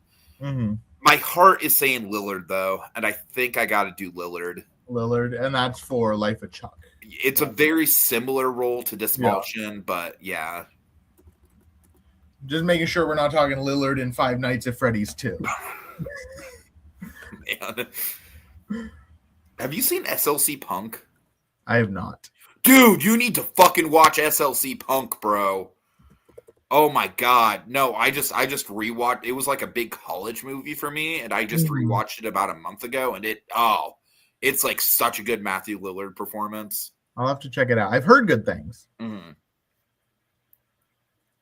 All right, so cameo, we have locked in Cranston and Hanks for The Phoenician Scheme, David Desmalchin for The Life of Chuck, and Roman Griffin Davis, a.k.a. Jojo Rabbit, for The Long Walk. And then we have Weird Al Yankovic for The Naked Gun, Penn Jillette for Marty Supreme, Noah Jupe for Hamnet, and Matthew Lillard for The Life of Chuck. Sounds good. All right, so if I'm counting correctly, we have sound, visual effects, villain, original song, animated feature. I missed some of these.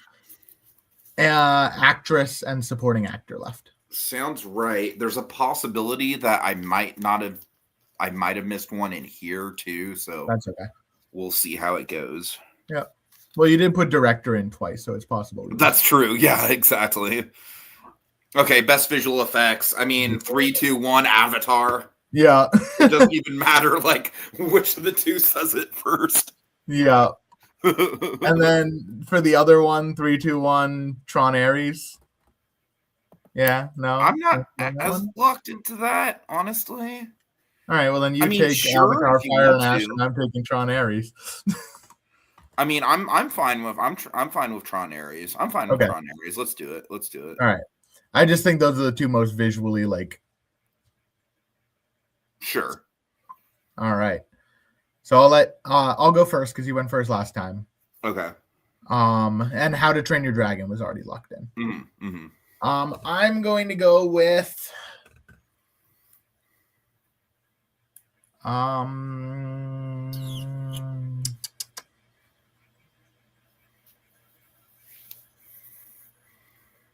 you know what? I'm gonna go Jurassic World Rebirth. I think the dinosaurs look really good in that movie.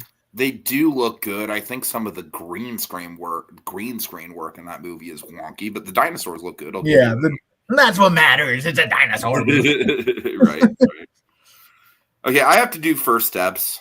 Okay.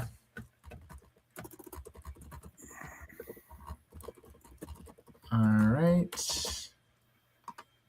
I have got to go with, for my other pick, Predator Badlands. Which makes my next pick Superman. All right. Welcome to the blockbuster category. I know, right? This is the least Tiki and PerGron category of all of them. Yep. So locked in, we have How to Train Your Dragon, Avatar Fire and Ash, Tron Ares, and then the wild cards are Jurassic World Rebirth, Fantastic Four First Steps, Predator Badlands, and Superman. Okay. Kogias, I bet you can vote on that one at least. I know, right? Okay, next up. Okay, here we go. This is a big one. Best villain. All right, and locked in, Pete Seeger. Ooh, he's such a bad man. Locked in, we do have Lex Luthor. Yes. Right. I go first on this? You go first this time. Okay. I mean, there's a lot of good ones here, but for me, just to make sure that he gets in, I have to do the Major from The Long Walk. Oh. Yeah. One of the very few screen characters I have actually flipped off in the movie theater. Yeah. All right, and just to make sure he gets in, I'm going to go with Colonel Lockjaw for one battle after another. Fair. All right, your first wild card. Gladys. There she is. And my first wild card, you want to take a guess? Teddy? Nope. Remick. Varang? Nope. Remick from Sinners. Oh, of course. Duh. All right, back to you. Okay. Let's see.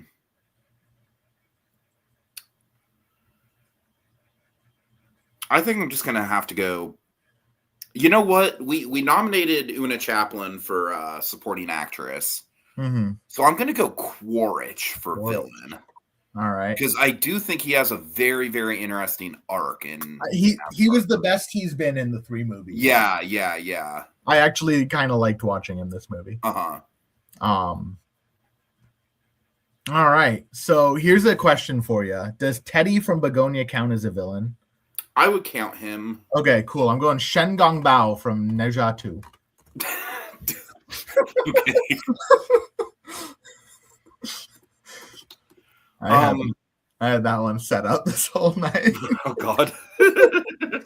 All right, so locked in, we have Lex Luthor for Superman, the Major for The Long Walk, and Colonel Stephen J. Lockjaw for One Battle After Another.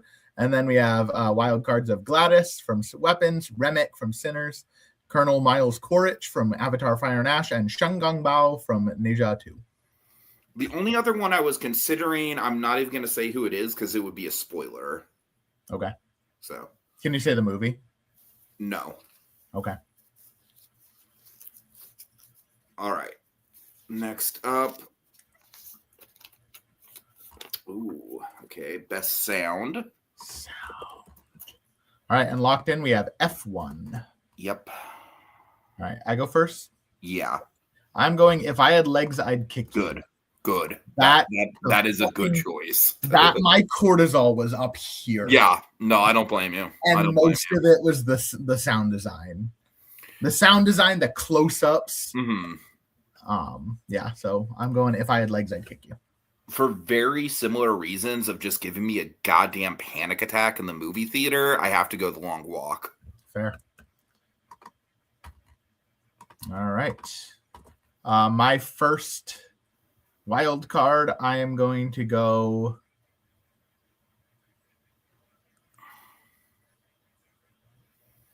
I am going to go with.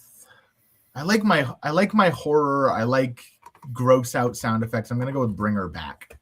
That's legit. That's legit. I think of the kid chewing on the knife. Oh yeah, of course. Sound. Yeah. All right. I am going to go with kind of a boring one, but One Battle After Another. That's fair. I'm glad you did. I was going to have to do it if you didn't. I'm going to do another boring one, but it's one that, I mean, it deserves it. It's Sinners. Sure. The mix of the sound plus the instruments, I absolutely count that towards sound. Yeah. So. Okay.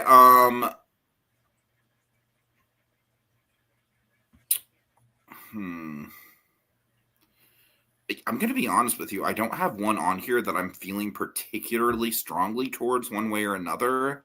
Okay. So the two that I have are 28 Years Later and Tron Ares. Where would you lean between those two? I'd probably lean Tron. Tron? You don't think the sound gets drowned out by the music? It does, but I don't know. 28 Years Later, the sound didn't really stand out to me all that much. Yeah. No, I feel that. A couple on my list, not to influence you one way or another, but I'll just throw out a couple. I was going to say, though, are there any I'm forgetting? I do think Marty Supreme did a good job with sound. Let's go Marty Supreme. Marty Supreme. All right. Yeah. Cool. I think that's better than either of my picks. Yeah. All right. So locked in, we have F1. If I had legs, I'd kick you in The Long Walk with wild cards to Bring Her Back, One Battle After Another, Sinners, and Marty Supreme. Okay. We have 3 categories left. So I'm just going to PerGron left or right? Left. Okay. Oh boy. Best original song. All right, and locked in, of course, we have I Lied to You, obviously, by Miles Caton from Sinners. And I'll lock in, again, a boring option, but Golden from K-Pop Demon Hunters. It's kind of the song of the year. I do really like the music in the movie, even if it's becoming overplayed. I kind of equate it to Frozen. I still love the music in Frozen, even though I'm sick of hearing it.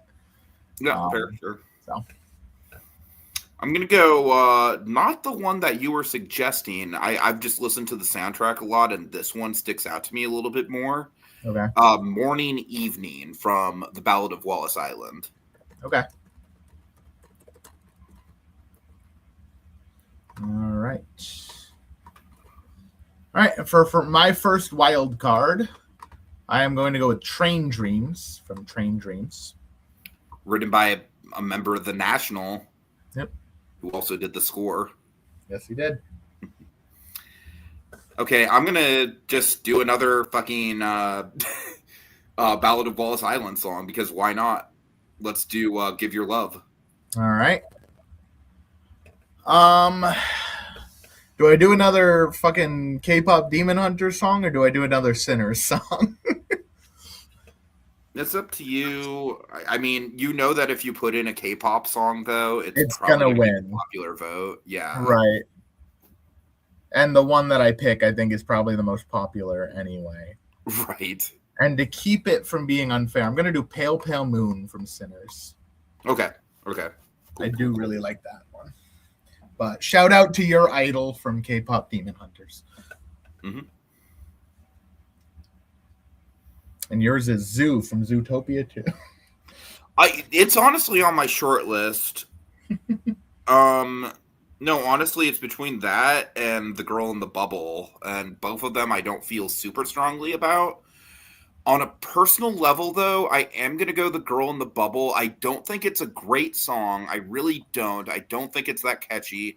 I do think out of the original songs for Wicked for Good, it's the best one. And on a personal level, I have seen quite a few female autistic people on Instagram and stuff like really, really relate to that song. Mm-hmm. So, yeah. All right. So we have Best Actress, Best Supporting Actor, and That's it. Oh, and Best Animated Feature. I did not write Best Actress in there. Best Animated Feature. So let's do Best Animated Feature, Best Actress, Best Supporting Actor. Sounds good. All right. And locked in for Animated Feature. The only one that should win. The Day the Earth Blew Up, a Looney Tunes movie. You want to take the lead on this one? No. Well, I'm going to make you. I mean, Zootopia 2, I fucking guess. All right. Zootopia 2, locked in. You probably could have cut this category. Honestly. Gonna go with Mononoke, the movie, Chapter 2, The Ashes of Rage. What the fuck are you even talking about? It was a good movie. I enjoyed it. It's very pretty to look What? at. It's an anime movie. It's very pretty. That over Neza? Oh fuck, Neja. Neja. I was gonna say. How did I miss Neja? For whatever reason, I thought I already had it locked in, even though I'm literally looking at the lock-in. All right, Neja. Sorry, that's my bad. I need coffee. It's all good. Fuck me. I don't feel strongly about any of these. All right, well, I'm just gonna put Mononoke, the movie, Chapter 2, The Ashes of Rage, as a wild card for me. Out of spite, I almost kind of don't want to nominate K-pop. No, don't be mean to the movie of the year. Okay, for my first wild card, even though I haven't even fucking seen it, I have heard good things about it. I'm gonna go SpongeBob. Are you I did not like that movie. Oh, really? Okay, you know what? Fine, K-pop. Fine. K-pop, fine. Okay. Thank you. That way I don't have to do it. Your fucking sucked for animation. Oh my god, it was awful. Next year, please. All right, I'm just gonna fucking do some more fuck shit and do Chainsaw Man the movie Reze arc. I fucking feel like a weeb right now, and I hate this people. I'm not an anime guy at all. They just happen to have 2 anime movies that I kind of enjoyed. Okay, I don't think it's a great Pixar movie by any means, but there are elements about it that I love. I love the score. I love the ending. Brad Garrett's pretty good, so I'll go Elio. I'll go Elio without shame. Rest in peace, Dogman's chance at a Golden Tiki. Oh, fuck, I forgot about it. Switch K-pop with Dogman. Do it. Rest in peace, K-pop Demon Hunters. I could switch K-pop snubbed. I could do the right thing, but I'm not gonna. Okay, you know what? Ko Gios just said it's been a great year for animation because of K-pop Demon Hunters and Smurfs. And for that alone, I think we should snub K-pop because Smurfs, I'm sorry, Ko Gios, K-pop is fun. Smurfs, I haven't seen it. Granted, I don't know. It could be the goddamn animated movie of the decade for all I have know. Seen it. I hate it every minute. Did you know, Tiki, that Rihanna is Smurfette? Were you aware of this? No, but seriously, I did legitimately. This isn't even category fraud here. This isn't even me being bitter. I just did legitimately enjoy both Elio and Dogman better than K-pop. It is what it is. I'm not a K-pop guy. That's fair. I enjoyed Mononoke, the movie, Chapter 2 of The Ashes of Rage, and Chainsaw Man, the movie. You know what? Fucking put K-pop on there just so I don't have to type in that goddamn title. Which one? The Mononoke one. But it's pretty. I'll switch it with K-pop just so Kogias doesn't get mad at me. And now we know what's gonna win. Yeah, Oh, well. You know what? I think we swap K-pop Demon Hunters back out because I don't want it in here. We're not keeping it in. Fine. I enjoyed it. I liked it. Yeah. I'm not keeping it in. I'm not doing it. I'm keeping my pick. I want my pick to For be Mononoke, my problem with Mononoke is just the logistics of that title. You could just type in Mononoke too. But people are going to think it's Princess Mononoke too. Then they'll vote for it, and then it'll win. That's a them problem, not a me problem. Fair enough. All right. Best, or what do we have? What do we have? Actress. No, but run down the... yeah. Fuck, where'd it go? Animated feature. Fuck, there. All right. Animated feature. We have The Day the Earth Blew Up, a Looney Tunes movie, Zootopia 2 and Neja 2 locked in. Then we have Mononoke the movie Chapter 2, The Ashes of Rage, Dogman, Chainsaw Man the movie Reze Arc, and Elio for a wild card. I love it. This whole time I'm like, I'm just gonna nominate Demon Hunter. I'm sticking to my guns. I'm not gonna do it. I nominated. I had fun with it. I liked it. Yeah, I didn't hate the movie at all. I think Elio was legitimately way more emotional for me. And I think as far as like just a fun turn your brain off kind of movie, I think Dogman was the better of the two. And I also really low-key love Dogman's animation, and I don't think it gets nearly enough credit. Like, that's fair. The fact that every element of that movie looks like it came out of a children's drawing. What I liked about K-pop Demon Hunters was the music, and the music got its nomination. So fair. Okay, Best Actress. There's a lot here that we could do. Go Gias with love and respect. Love and respect. You need to see more animated films. All right. Have you even watched any Ghibli? All right. Locked in, we have Sally Hawkins for Bring Her Back. Okay, I'm gonna. Is it me or you? I go first this time. Okay. I'm between two. And I don't like it. Because neither of them are going to get the votes if they go into the wild card. If it makes you feel better, I am going to pick the mirror image of one of the ones that you're leaning towards.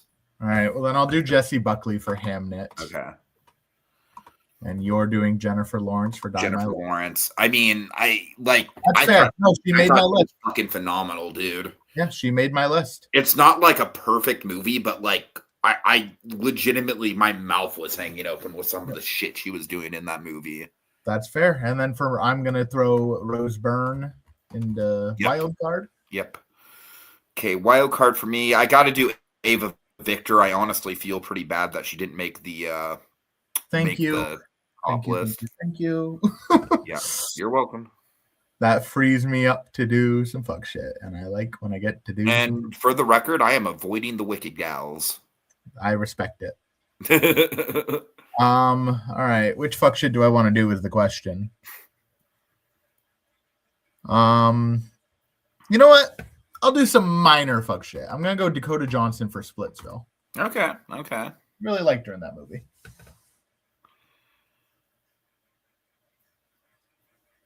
Okay, you know what? Damn it. Honestly, this was not a great year for like lead female performances for me personally. It was not. I agree. Can you list some of the other ones on your short list? I have Brosnahan for Superman, Julia Garner for Weapons, Elizabeth Olsen, Eternity, Emma Stone in Begonia. Then I have Kiki Palmer for One of Them Days. Okay, talk me through why, like, Brosnahan and fucking why I'm Silver Surfer. I'm sorry. Julia Garner. Yeah, walk me through why they are considered lead and Odessa A. Zion is not. Because I needed, well, for Brosnahan, it's because I needed more on my short list.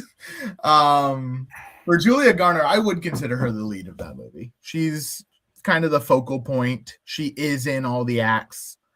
She is important at the very end. So I would consider Garner lead. You know what? I know we talked about it off air, but like I honestly think she made a really strong impression on me, and I do think she shares a lot of the screen time with Timothée Chalamet. I think she is close to being a co-lead. So we're gonna go with Odessa A. Zion for Marty Supreme. All right. Odessa Zion or Marty Supreme. Fair enough. All right. So locked in, we have Sally Hawkins for Bring Her Back, Jessie Buckley for Hamnet, and Jennifer Lawrence for Die My Love. Then we have Rose Byrne, If I Had Legs, I'd Kick You, Ava Victor for Sorry Baby, Dakota Johnson for Splitsville, and Odessa A. Zion for Marty Supreme. Again, another one where the entire audience is going to absolutely know what we're talking about. Give me 1 second. Hold on. Sorry. No, that's okay. Kogias. What are you talking about? What are you talking about? You didn't. With respect and love. What are you talking about? She was the best part of that movie, but that was a whoa movie. Okay, so this next category is like, it's going to be intense, and there's going to be a lot of people that don't make. She's a great actress, Kogias. That movie is not a good movie. That's his point. Yeah, okay, I'm going to do a randomizer, and whoever gets the top gets to decide who goes first, okay? Okay. Yeah, and just so we know, Delroy Lindo for Sinners is locked. Mm-hmm.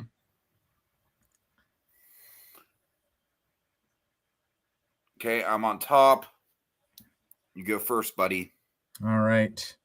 Holy fucking Christ, dude. Yeah. It's so fucking hard. This is consistently the most difficult category every single fucking year. And yet here we are again. All right. I'm just going to cut a few from my short list. Goodbye, Joshua Odiek from The Long Walk. Goodbye, Robert Pattinson from Die My Love. Goodbye, Aesop Rocky and Conan O'Brien for If I Had Legs, I'd Kick You, with love and respect. Not Conan. I love Conan, but goodbye, Conan. No. Goodbye, Miles Caton from Sinners. I am excited to see you in things again one day.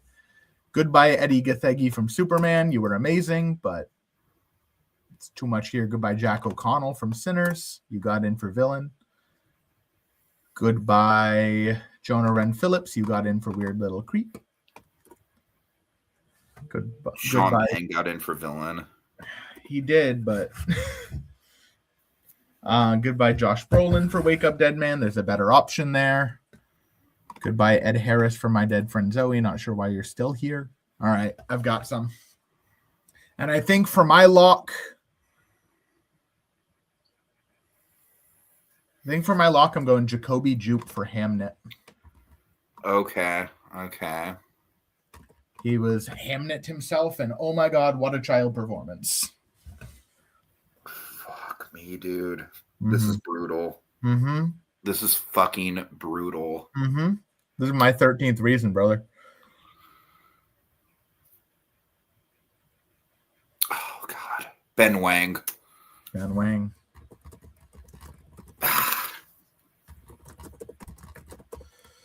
Wang for The Long Walk. I gotta do it. I think his moment in that movie is probably like the single biggest acting standout moment of the whole year for me.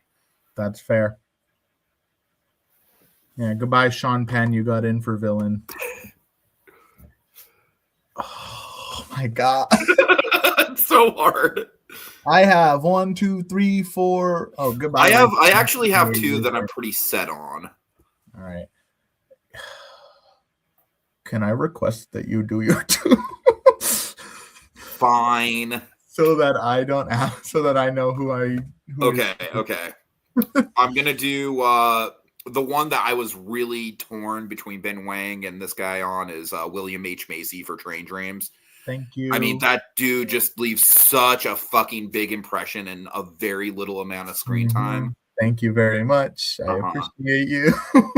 And then I got to do Adam Sandler for Jake Kelly. I didn't love the movie, but I did love his performance. And thank you very much. I appreciate you so much. All right. That frees me down to 4. 4 that I think are going to be easier to pick from. Okay. I say with no confidence. Here's the thing. I think there's 2 obvious ones. I think I know what one of the obvious ones What do you think one of them is? Benicio del Toro for One Battle After Another. Yeah. The other obvious one is Stellan Skarsgård for Sentimental Value. Fuck that. Then my 2 fun ones are Daniel Craig for Wake Up Dead Do Man. the fun ones, bro. And Mark no one's Hamill seen fucking Sentimental Value. Nobody on this channel has seen Sentimental Value. And neither of us even liked it that much. I'm going to go Daniel Craig for Wake Up Dead Man. Okay.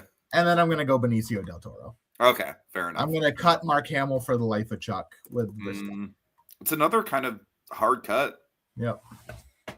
But I also had, for the record, none of these people had that much of a shot at getting in unless something really weird happened.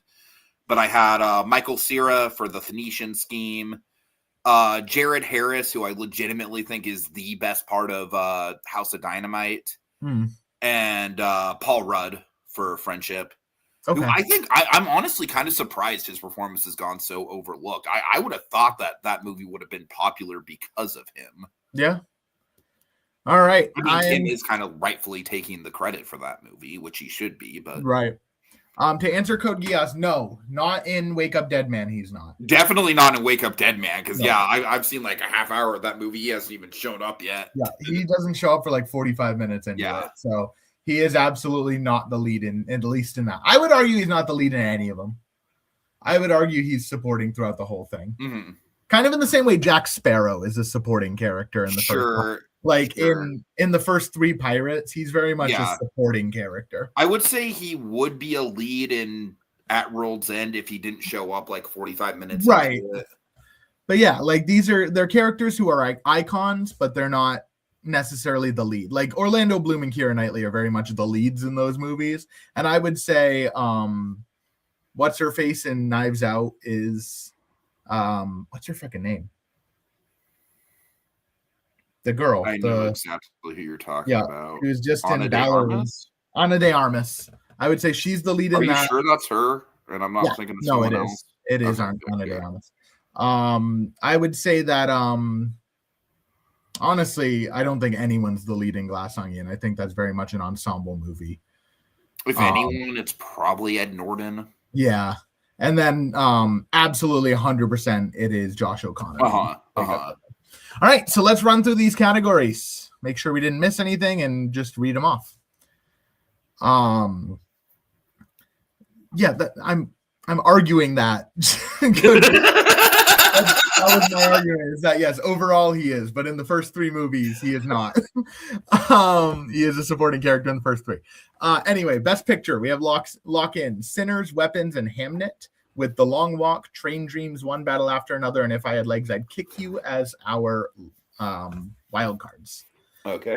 Best actor locked in. We have Michael B. Jordan for Sinners, Timothée Chalamet for Marty Supreme, and Cooper Hoffman and David Johnson for The Long Walk. Mm-hmm. And then our wild cards are Josh O'Connor for Wake Up Dead Man, Liam Neeson for The Naked Gun, Joel Edgerton for Train Dreams, and Dylan O'Brien for Twinless. Okay. Best actress, we have Sally Hawkins for Bring Her Back, Jessie Buckley for Hamnet, Jennifer Lawrence for Die My Love, with Rose Byrne for If I Had Legs, I'd Kick You, Ava Victor for Sorry Baby, Dakota Johnson for Splitsville, and Odessa A. Zion for Marty Supreme.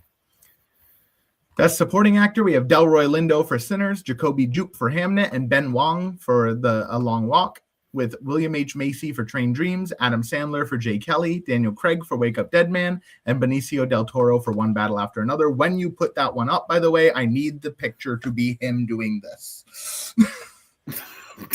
Okay, you'll have to remind me of that. It needs to be the scene. Fair enough. Supporting actress, Lucy Liu for Presents, Judy Greer for The Long Walk, and Amy Madigan for Weapons, with Una Chaplin for Avatar Fire and Ash, Glenn Close for Wake Up Dead Man, Felicity Jones for Train Dreams, and Wunmi Musako for Sinners. Voice performance, we have Eric Bauza for the Looney Tunes movie, Will Patton for Train Dreams, Daniel Brooks for The Bad Guys 2, Nick Offerman for The Life of Chuck, which I am very excited how you're going to get these narrators in for the images. I'm probably just going to do pictures of the actual people. Zoe Saldana for Avatar Fire and Ash, Scarlett Schur for Weapons, and Delaney Quinn for If I Had Legs, I'd Kick You. Ensemble, we have The Life of Chuck, Wake Up Dead Man, and The Long Walk, with One Battle After Another, Superman, If I Had Legs, I'd Kick You, and Weapons. Director, we have Ryan Coogler for Sinners, Josh Safdie for Marty Supreme, and Chloe Zhao for Hamnet, with Paul Thomas Anderson for One Battle After Another, Mary Bronstein for If I Had Legs, I'd Kick You, Chris Stuckman for Shelby Oaks, and Clint Bentley for Train Dreams. Screenplay, we have The Life of Chuck, Sorry Baby, and Twinless, with Begonia, Weapons, Wake Up Dead Man, and Marty Supreme as our wildcards. Animated feature, we have The Day the Earth Blew Up, a Looney Tunes movie, Zootopia 2, Neja 2, with Mononoke the movie Chapter 2, The Ashes of Rage, Dogman, Chainsaw Man the movie Reze Arc, and Elio as our wildcards. Needle Drop, we have Whole Lotta Love from F1, Come On Up to the House by Tom Waits in Wake Up Dead Man, In Spite of Ourselves from Die My Love, with wildcards of In the Nature of Daylight from Hamnet, Nation on Wheels from the Fantastic Four, Punk Rocker from Superman, and Forever Young from Marty Supreme. Original song, we have I Lied to You from Sinners, Golden from K-Pop Demon Hunters, Morning Evening from The Ballad of Wallace Island, with Train Dreams, Give Your Love, Pale Pale Moon, and The Girl in the Bubble as our wildcards. Okay. Score, we have Ludwig Göransson for Sinners, Johnny Greenwood for One Battle After Another, Bryce Dessner for Train Dreams, with Rob Simonson for Elio, Nine Inch Nails for Tron Ares. 9 Inch Nails doing Train Dreams would be a Train Dreams for Tron Ares. I want to see that cut. Right. Michael Giacchino for the Fantastic Four, and Kensuke Ushio for Chainsaw Man the movie. Best ending, Presents, Hamnet, and Weapons, with Sinners, Train Dreams, Final Destination, Bloodlines, and Superman. Best villain. I like how almost all of those are one-word titles. Yep. Lex Luthor, the Major, and Colonel Stephen J. Lockjaw for villain, with Gladys, Remek, Korich, and Shengong Bao for our villains. Production design, we have Sinners, Fantastic Four, First Steps, and Train Dreams, with Frankenstein, Avatar Fire and Ash, 28 Years Later, and Wake Up Dead Man. Visual effects, we have How to Train Your Dragon, Avatar Fire and Ash, Tron Ares, with Jurassic World Rebirth, The Fantastic Four, First Steps, Predator Badlands, and Superman. Cinematography, we have Presents, One Battle After Another, Train Dreams, with F1, Weapons, Sinners, and The Long Walk. And I'm just now realizing I did not nominate If I Had Legs, I'd Kick You in this category. Nah. You've nominated in a lot of stuff. I think it's fairly represented. In sound, we have F1, If I Had Legs, I'd Kick You in The Long Walk, with Bring Her Back, One Battle After Another, Sinners, and Marty Supreme. Cameo, we have Cranston and Hanks, with Dallas Malchin and Jojo Rabbit, with Weird Al Yankovic, Penn Jillette, Noah Jupe, and Matthew Lillard. Weirdest Little Creep, we have Tim Robinson, Jesse Plemons, and Ethan Slater, a.k.a. SpongeBob, with Jonah Wren Phillips, Timothy Chalamet, Jai Courtney, and Charlie Day. Hair and makeup, we have Bring Her Back, The Toxic Avenger, Predator Badlands. I feel like Weirdest Little Creep is the one category where it's very appropriate to nominate only white males. Mm-hmm. 28 Years Later, Together, The Long Walk, and Weapons for our wild cards. Costumes, we have a Minecraft movie and its sole nomination. Hamnet and Wicked for Good. With Sinners, Frankenstein, Friendship, and Begonia.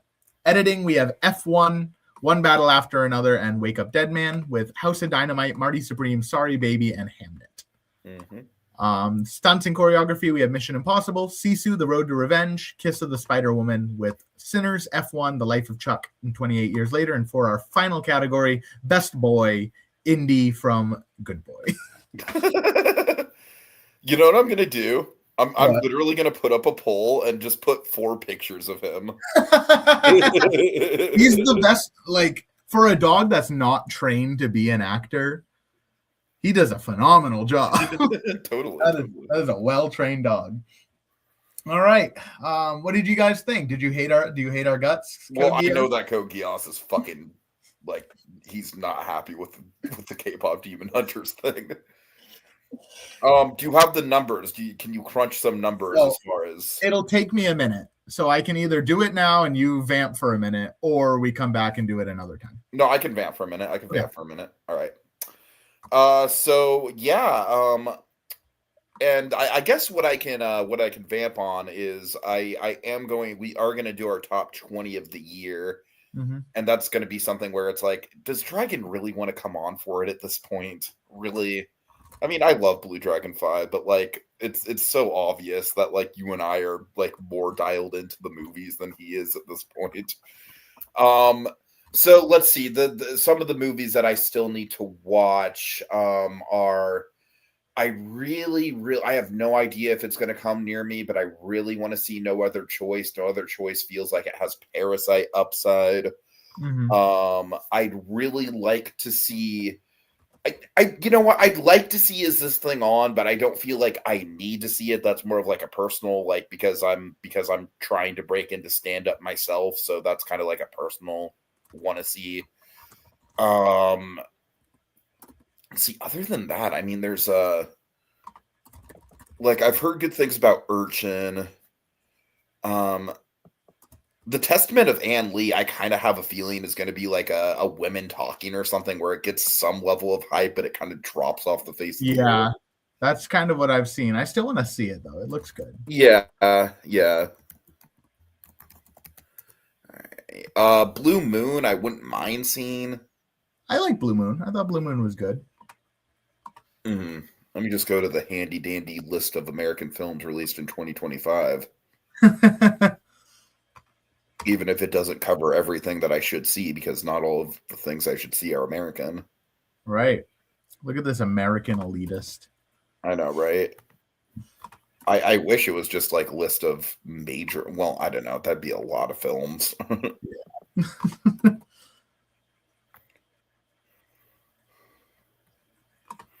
Let's see. Yeah, I don't know. As far as K-pop goes, like I said, it's just like I had fun with it, but I'm just not the target audience for it. And for me, it's like stuff like Elio had more heart, and I had more fun with Dogman. So yeah, I think for me, it's a great album.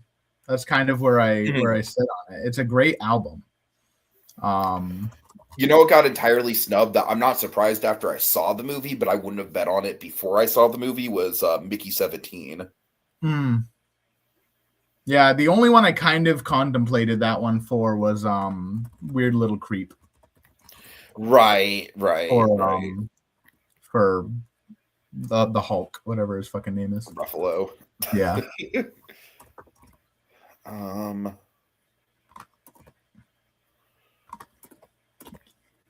Let's see.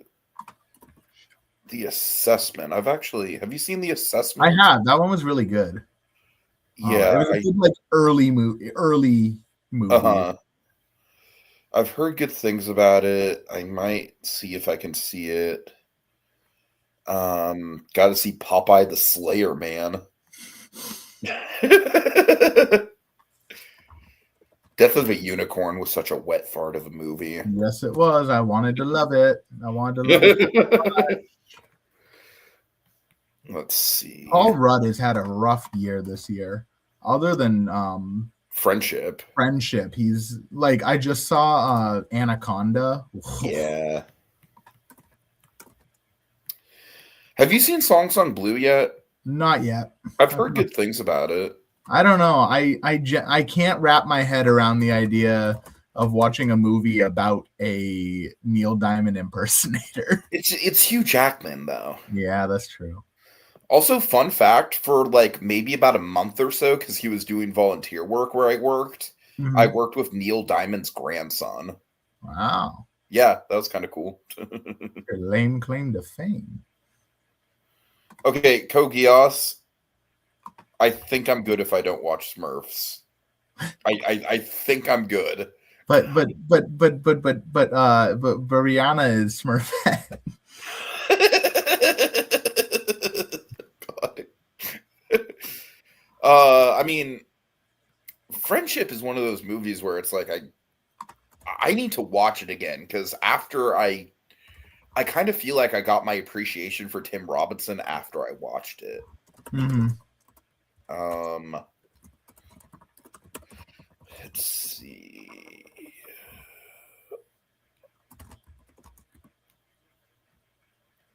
Materialist, fucking, I have not heard good things about that. It's pretty mid. Yeah, It is not a great follow up to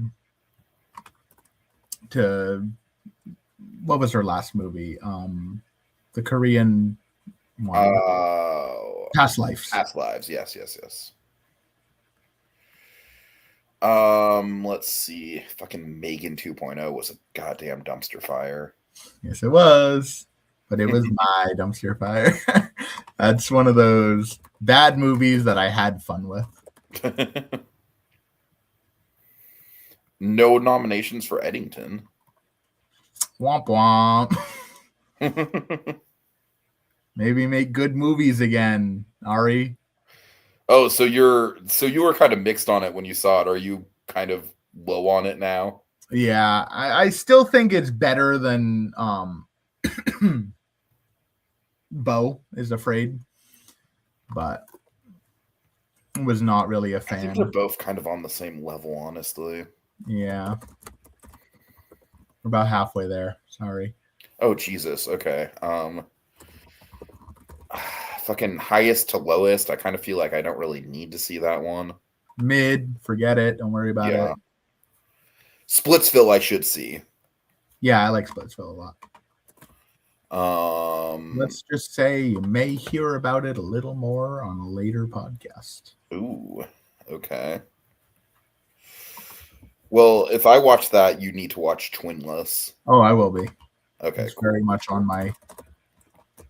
I have the week off because I got back from the holidays.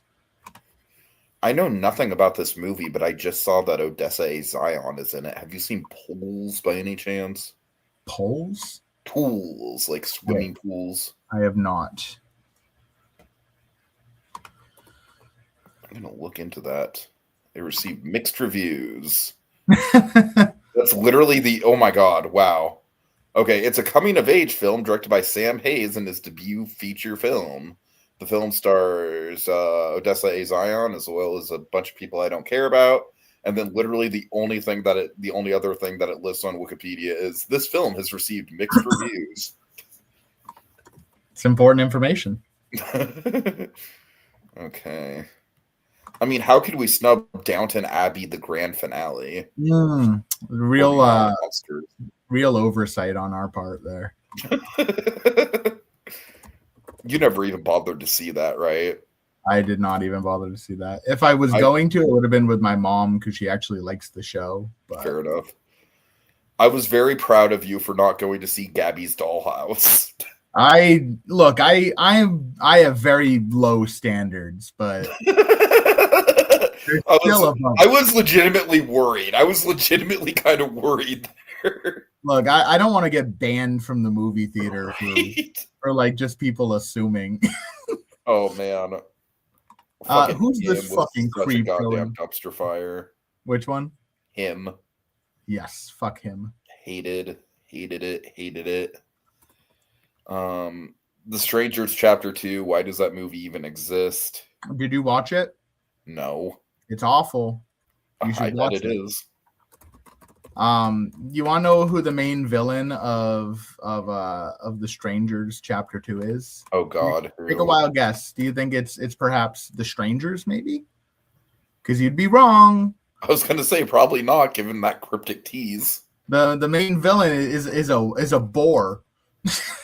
What? Halfway through the movie, Madeline Petch gets fucking the Revenanted. What? Yeah, by a fucking wild boar. Now I kind of feel like I need to see it. Yeah, it turns from The Strangers Part 2 to The Revenant Part 2, but Riverdale. The Roof Man was a pretty categorically like very good movie that just doesn't really rise to awards contention, I think. Nope.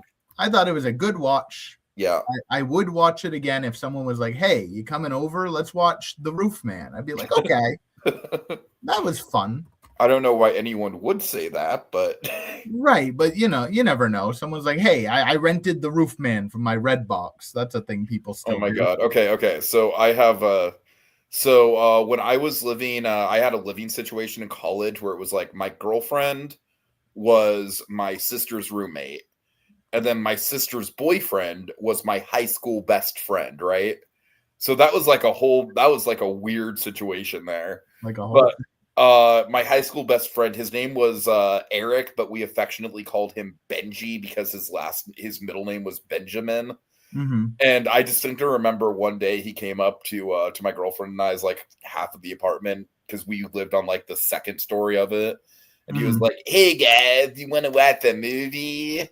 And I'm like, yeah, Eric, what do you have? And he's like, well, I got the A-Team. The A-Team movie from like the mid 2000, early 2010s ish. I've got the A-Team. Hell yeah. I'm like, that sounds like a party. Right. Eric was a normie king. We love Eric. We love our normie kings. All right. Yeah, I don't know, man. I'm going through this and I don't really see a lot. Like Blue Moon sticks out. Oh, what about The Mastermind? That's another Josh O'Connor one. I haven't seen that one. Kelly Reichardt, isn't she like something? Didn't she? What has she done? She's done. Let's see.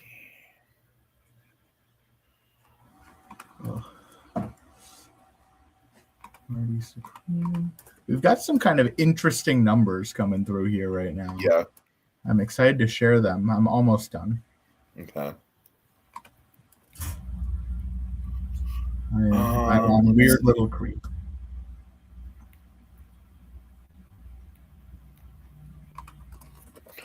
I think it's fair to say that Springsteen is pretty much dead in the water as far as Oscars, right? Oh yeah. Yeah. It's dead. Bye-bye. Same with The Rock. I really would be shocked if he gets in there. Yeah, no, The Rock's not happening. Yeah. I thought he did a decent performance. Yeah, he was all right. Like, I don't think he was bad. No. It was probably the best The Rock performance. Probably. But that's also not really a high bar. No, it's not. Prior to that, my favorite The Rock performance was probably in, like, The Game Plan. It's literally like the same way that people are saying that Zootopia 2 is the best Walt Disney Animated Studios movie since Encanto. And I'm yeah, no shit. Great achievement there, buddy. Yeah, good for it, I guess. You don't absolutely fucking suck. Yeah. Oh, The Running Man was such a disappointment. Yes, it was. Oh man, that one hurt. How do you make The Running Man the worst King adaptation of the year? Yeah, Edgar Wright, no less. Yeah. Fuck you, Edgar Wright. How could you do that to me? I trusted you. I mean, I don't even like Baby Driver that much, if I'm being completely honest with you. I love Baby Driver. I love Baby Driver. I saw that when I turned 18 years old and I was still working at the movie theater, and it is a very formative part of my adult life. I mean, that's fair. That's cool. I left there and I said, wow, I want to be a cool driver like that. I mean, I'm going to see Song Sung Blue just because I know my grandma wants to see it. That's fair. My mom wants to see it, and she's like, your dad never wants to go to movies because my dad can't sit still, like, at all. Unless it's a football game. You can watch football. But I'm like, I kind of don't want to go see that movie. Then she's like, we could do decent things about it. I think it's going to be at least watchable. Yeah, I'm sure it is. I just can't really wrap it. The other thing is, she's like, oh, well, we could go see Hamnet. And I'm like, no, I'm not going to see Hamnet with you. With all the love in my heart, I'm not going to go see Hamnet with my mother. I don't think I can handle the emotions. Right. For sure. And she's like, well, should I go see it? I'm like, probably not. Probably should just skip that one and find something else. Maybe SpongeBob. So I think out of everything I listed, Splitsville is probably the one that most realistically I can and should watch. Mm-hmm. Because other than that, I don't really feel like anything is like. I would love to see No Other Choice. That's the other one that like I honestly hesitate to even do my top 20 without seeing that movie. Mm-hmm. All right, I've completed the list. Thank God. Let me just quickly organize them by number. Okay. We'll be ready to go because I just want to read it off. I did not expect this thing to go on for almost 3 hours. Well, that's us. Who can yap about movies for 3 hours? We can. I'm a little surprised by some of these numbers. I'm going to be honest. Yep. Also, I'll have you know, we did really good. We did not nominate over 15 times on any category.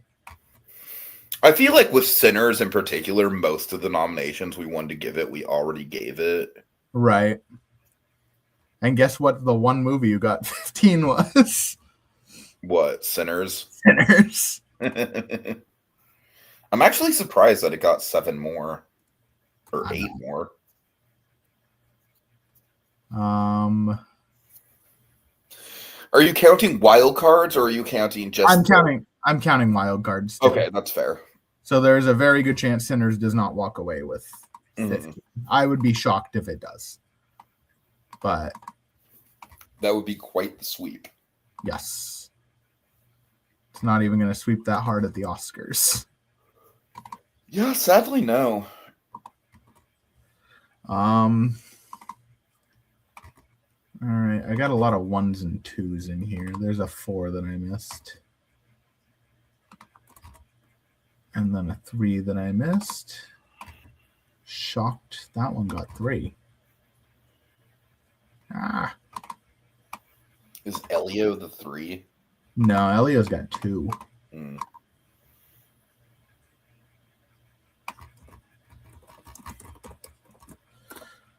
All right. There's that. That got 3. I gotta put that with the 3s. That got 2. Riveting content. What was that? I said riveting content. I know. That got 2. That got 2. That got 2. Codias is gonna get really mad at this one getting 1. Not as mad as K-pop getting 0. Oh no, K-pop did get 1. That's a 3. That's a 2. I keep seeing the number 2 in sequels and thinking, is that a 2? But then no, it's not. Like the Bad Guys 2 got one nomination, but I'm seeing the Bad Guys 2 and my fucking dyslexia is kicking in. All right, we got it. We're good. Okay. All right. Topping our list with 15 total nominations, Sinners. In second place, you want to guess with 11? You want to take a guess? Train Dreams. Train Dreams. I'm not surprised that took number 2. In third place, we have a 4-way tie with 9. Okay, I'm gonna guess one of them is Weapons. Weapons is one. What else? Superman, maybe? Nope. No? Nope. I don't know. Hamnet. That was all you, buddy. That was all me. The Long Walk and Marty Supreme. Okay. 2 got 8, which is Wake Up Dead Man and One Battle After Another. 2 got 6, which is If I Had Legs, I'd Kick You and The Life of Chuck. 2 got 5, which is Superman and F1. 3 got 4, which is Bring Her Back, Avatar, Fire and Ash, and Fantastic Four. 4 got 3, which is Sorry Baby, Begonia, Wicked for Good. Oh, sorry, 5 got 3. Sorry Baby, Begonia, Wicked for Good, Presence, and 28 Years Later. A bunch got 2 with The Naked Gun, Twinless, Die My Love, The Day the Earth Blew Up, Neja 2, Chainsaw Man, Elio, The Ballad of Wallace Island, Tron Ares, Frankenstein, Predator Badlands, and Friendship. And then each with 1 nomination total: Splitsville, Jay Kelly, The Bad Guys 2, Shelby Oaks, Zootopia 2, Mononoke the Movie, Dogman, K-Pop Demon Hunters, Final Destination, How to Train Your Dragon, Jurassic World Rebirth, The Phoenician Scheme, Dangerous Animals, Honey Don't, The Toxic Avenger, Together, a Minecraft movie, House of Dynamite, Mission Impossible, Sisu, Road to Revenge, Kiss of the Spider-Woman, and Good Boy. I mean, I respect that variety. All right, cool. Yeah, tell the Oscars, get on our level. I know, right? Seriously, though. Seriously. Because you know what the Oscars, it's just going to be like One Battle After Another, Hamnet. Yep. Sinners. But even Sinners isn't going to get as much as it should. No. Train Dreams will get a handful in there. Marty Supreme will get plenty. Oh, yeah, Marty Supreme. Yeah, it's going to be those 3 mostly. One Battle, Marty Supreme, and Hamnet. Yep. Yeah. The Long Walk is going to get totally and completely fucking snubbed. Oh, there won't be a single thing for the Zero. Long Walk. Avatar will get a couple. It'll get... Do you think it'll get anything besides visual effects? I think it could sneak into Best Picture. Oh, I don't know about that. The other 2 did. I know, but... I don't count out Cameron. I'm never going to count out Cameron until it's over. Fair enough. But yeah, that is our complete and utter show. Yeah. Oh man. All right. So, let me ask you this. Do you think I should do the wild cards like in reverse just so that it starts with shit that people are actually interested in? Yeah. Like start with Best Picture and then go down from there? Yeah, because people kind of burn out towards the end. Yeah, that's true. So I'd rather see the big stuff get in and get all the votes, and then as votes start to trickle out, sound, right. And I will always be the tiebreaker if there is a tie. That is my role because I can't actually vote since I'm the one creating the polls. Yep. And I always do vote. Because I'm not an unbiased source. And on that note, have a good night, everyone. See you later. Have a good night.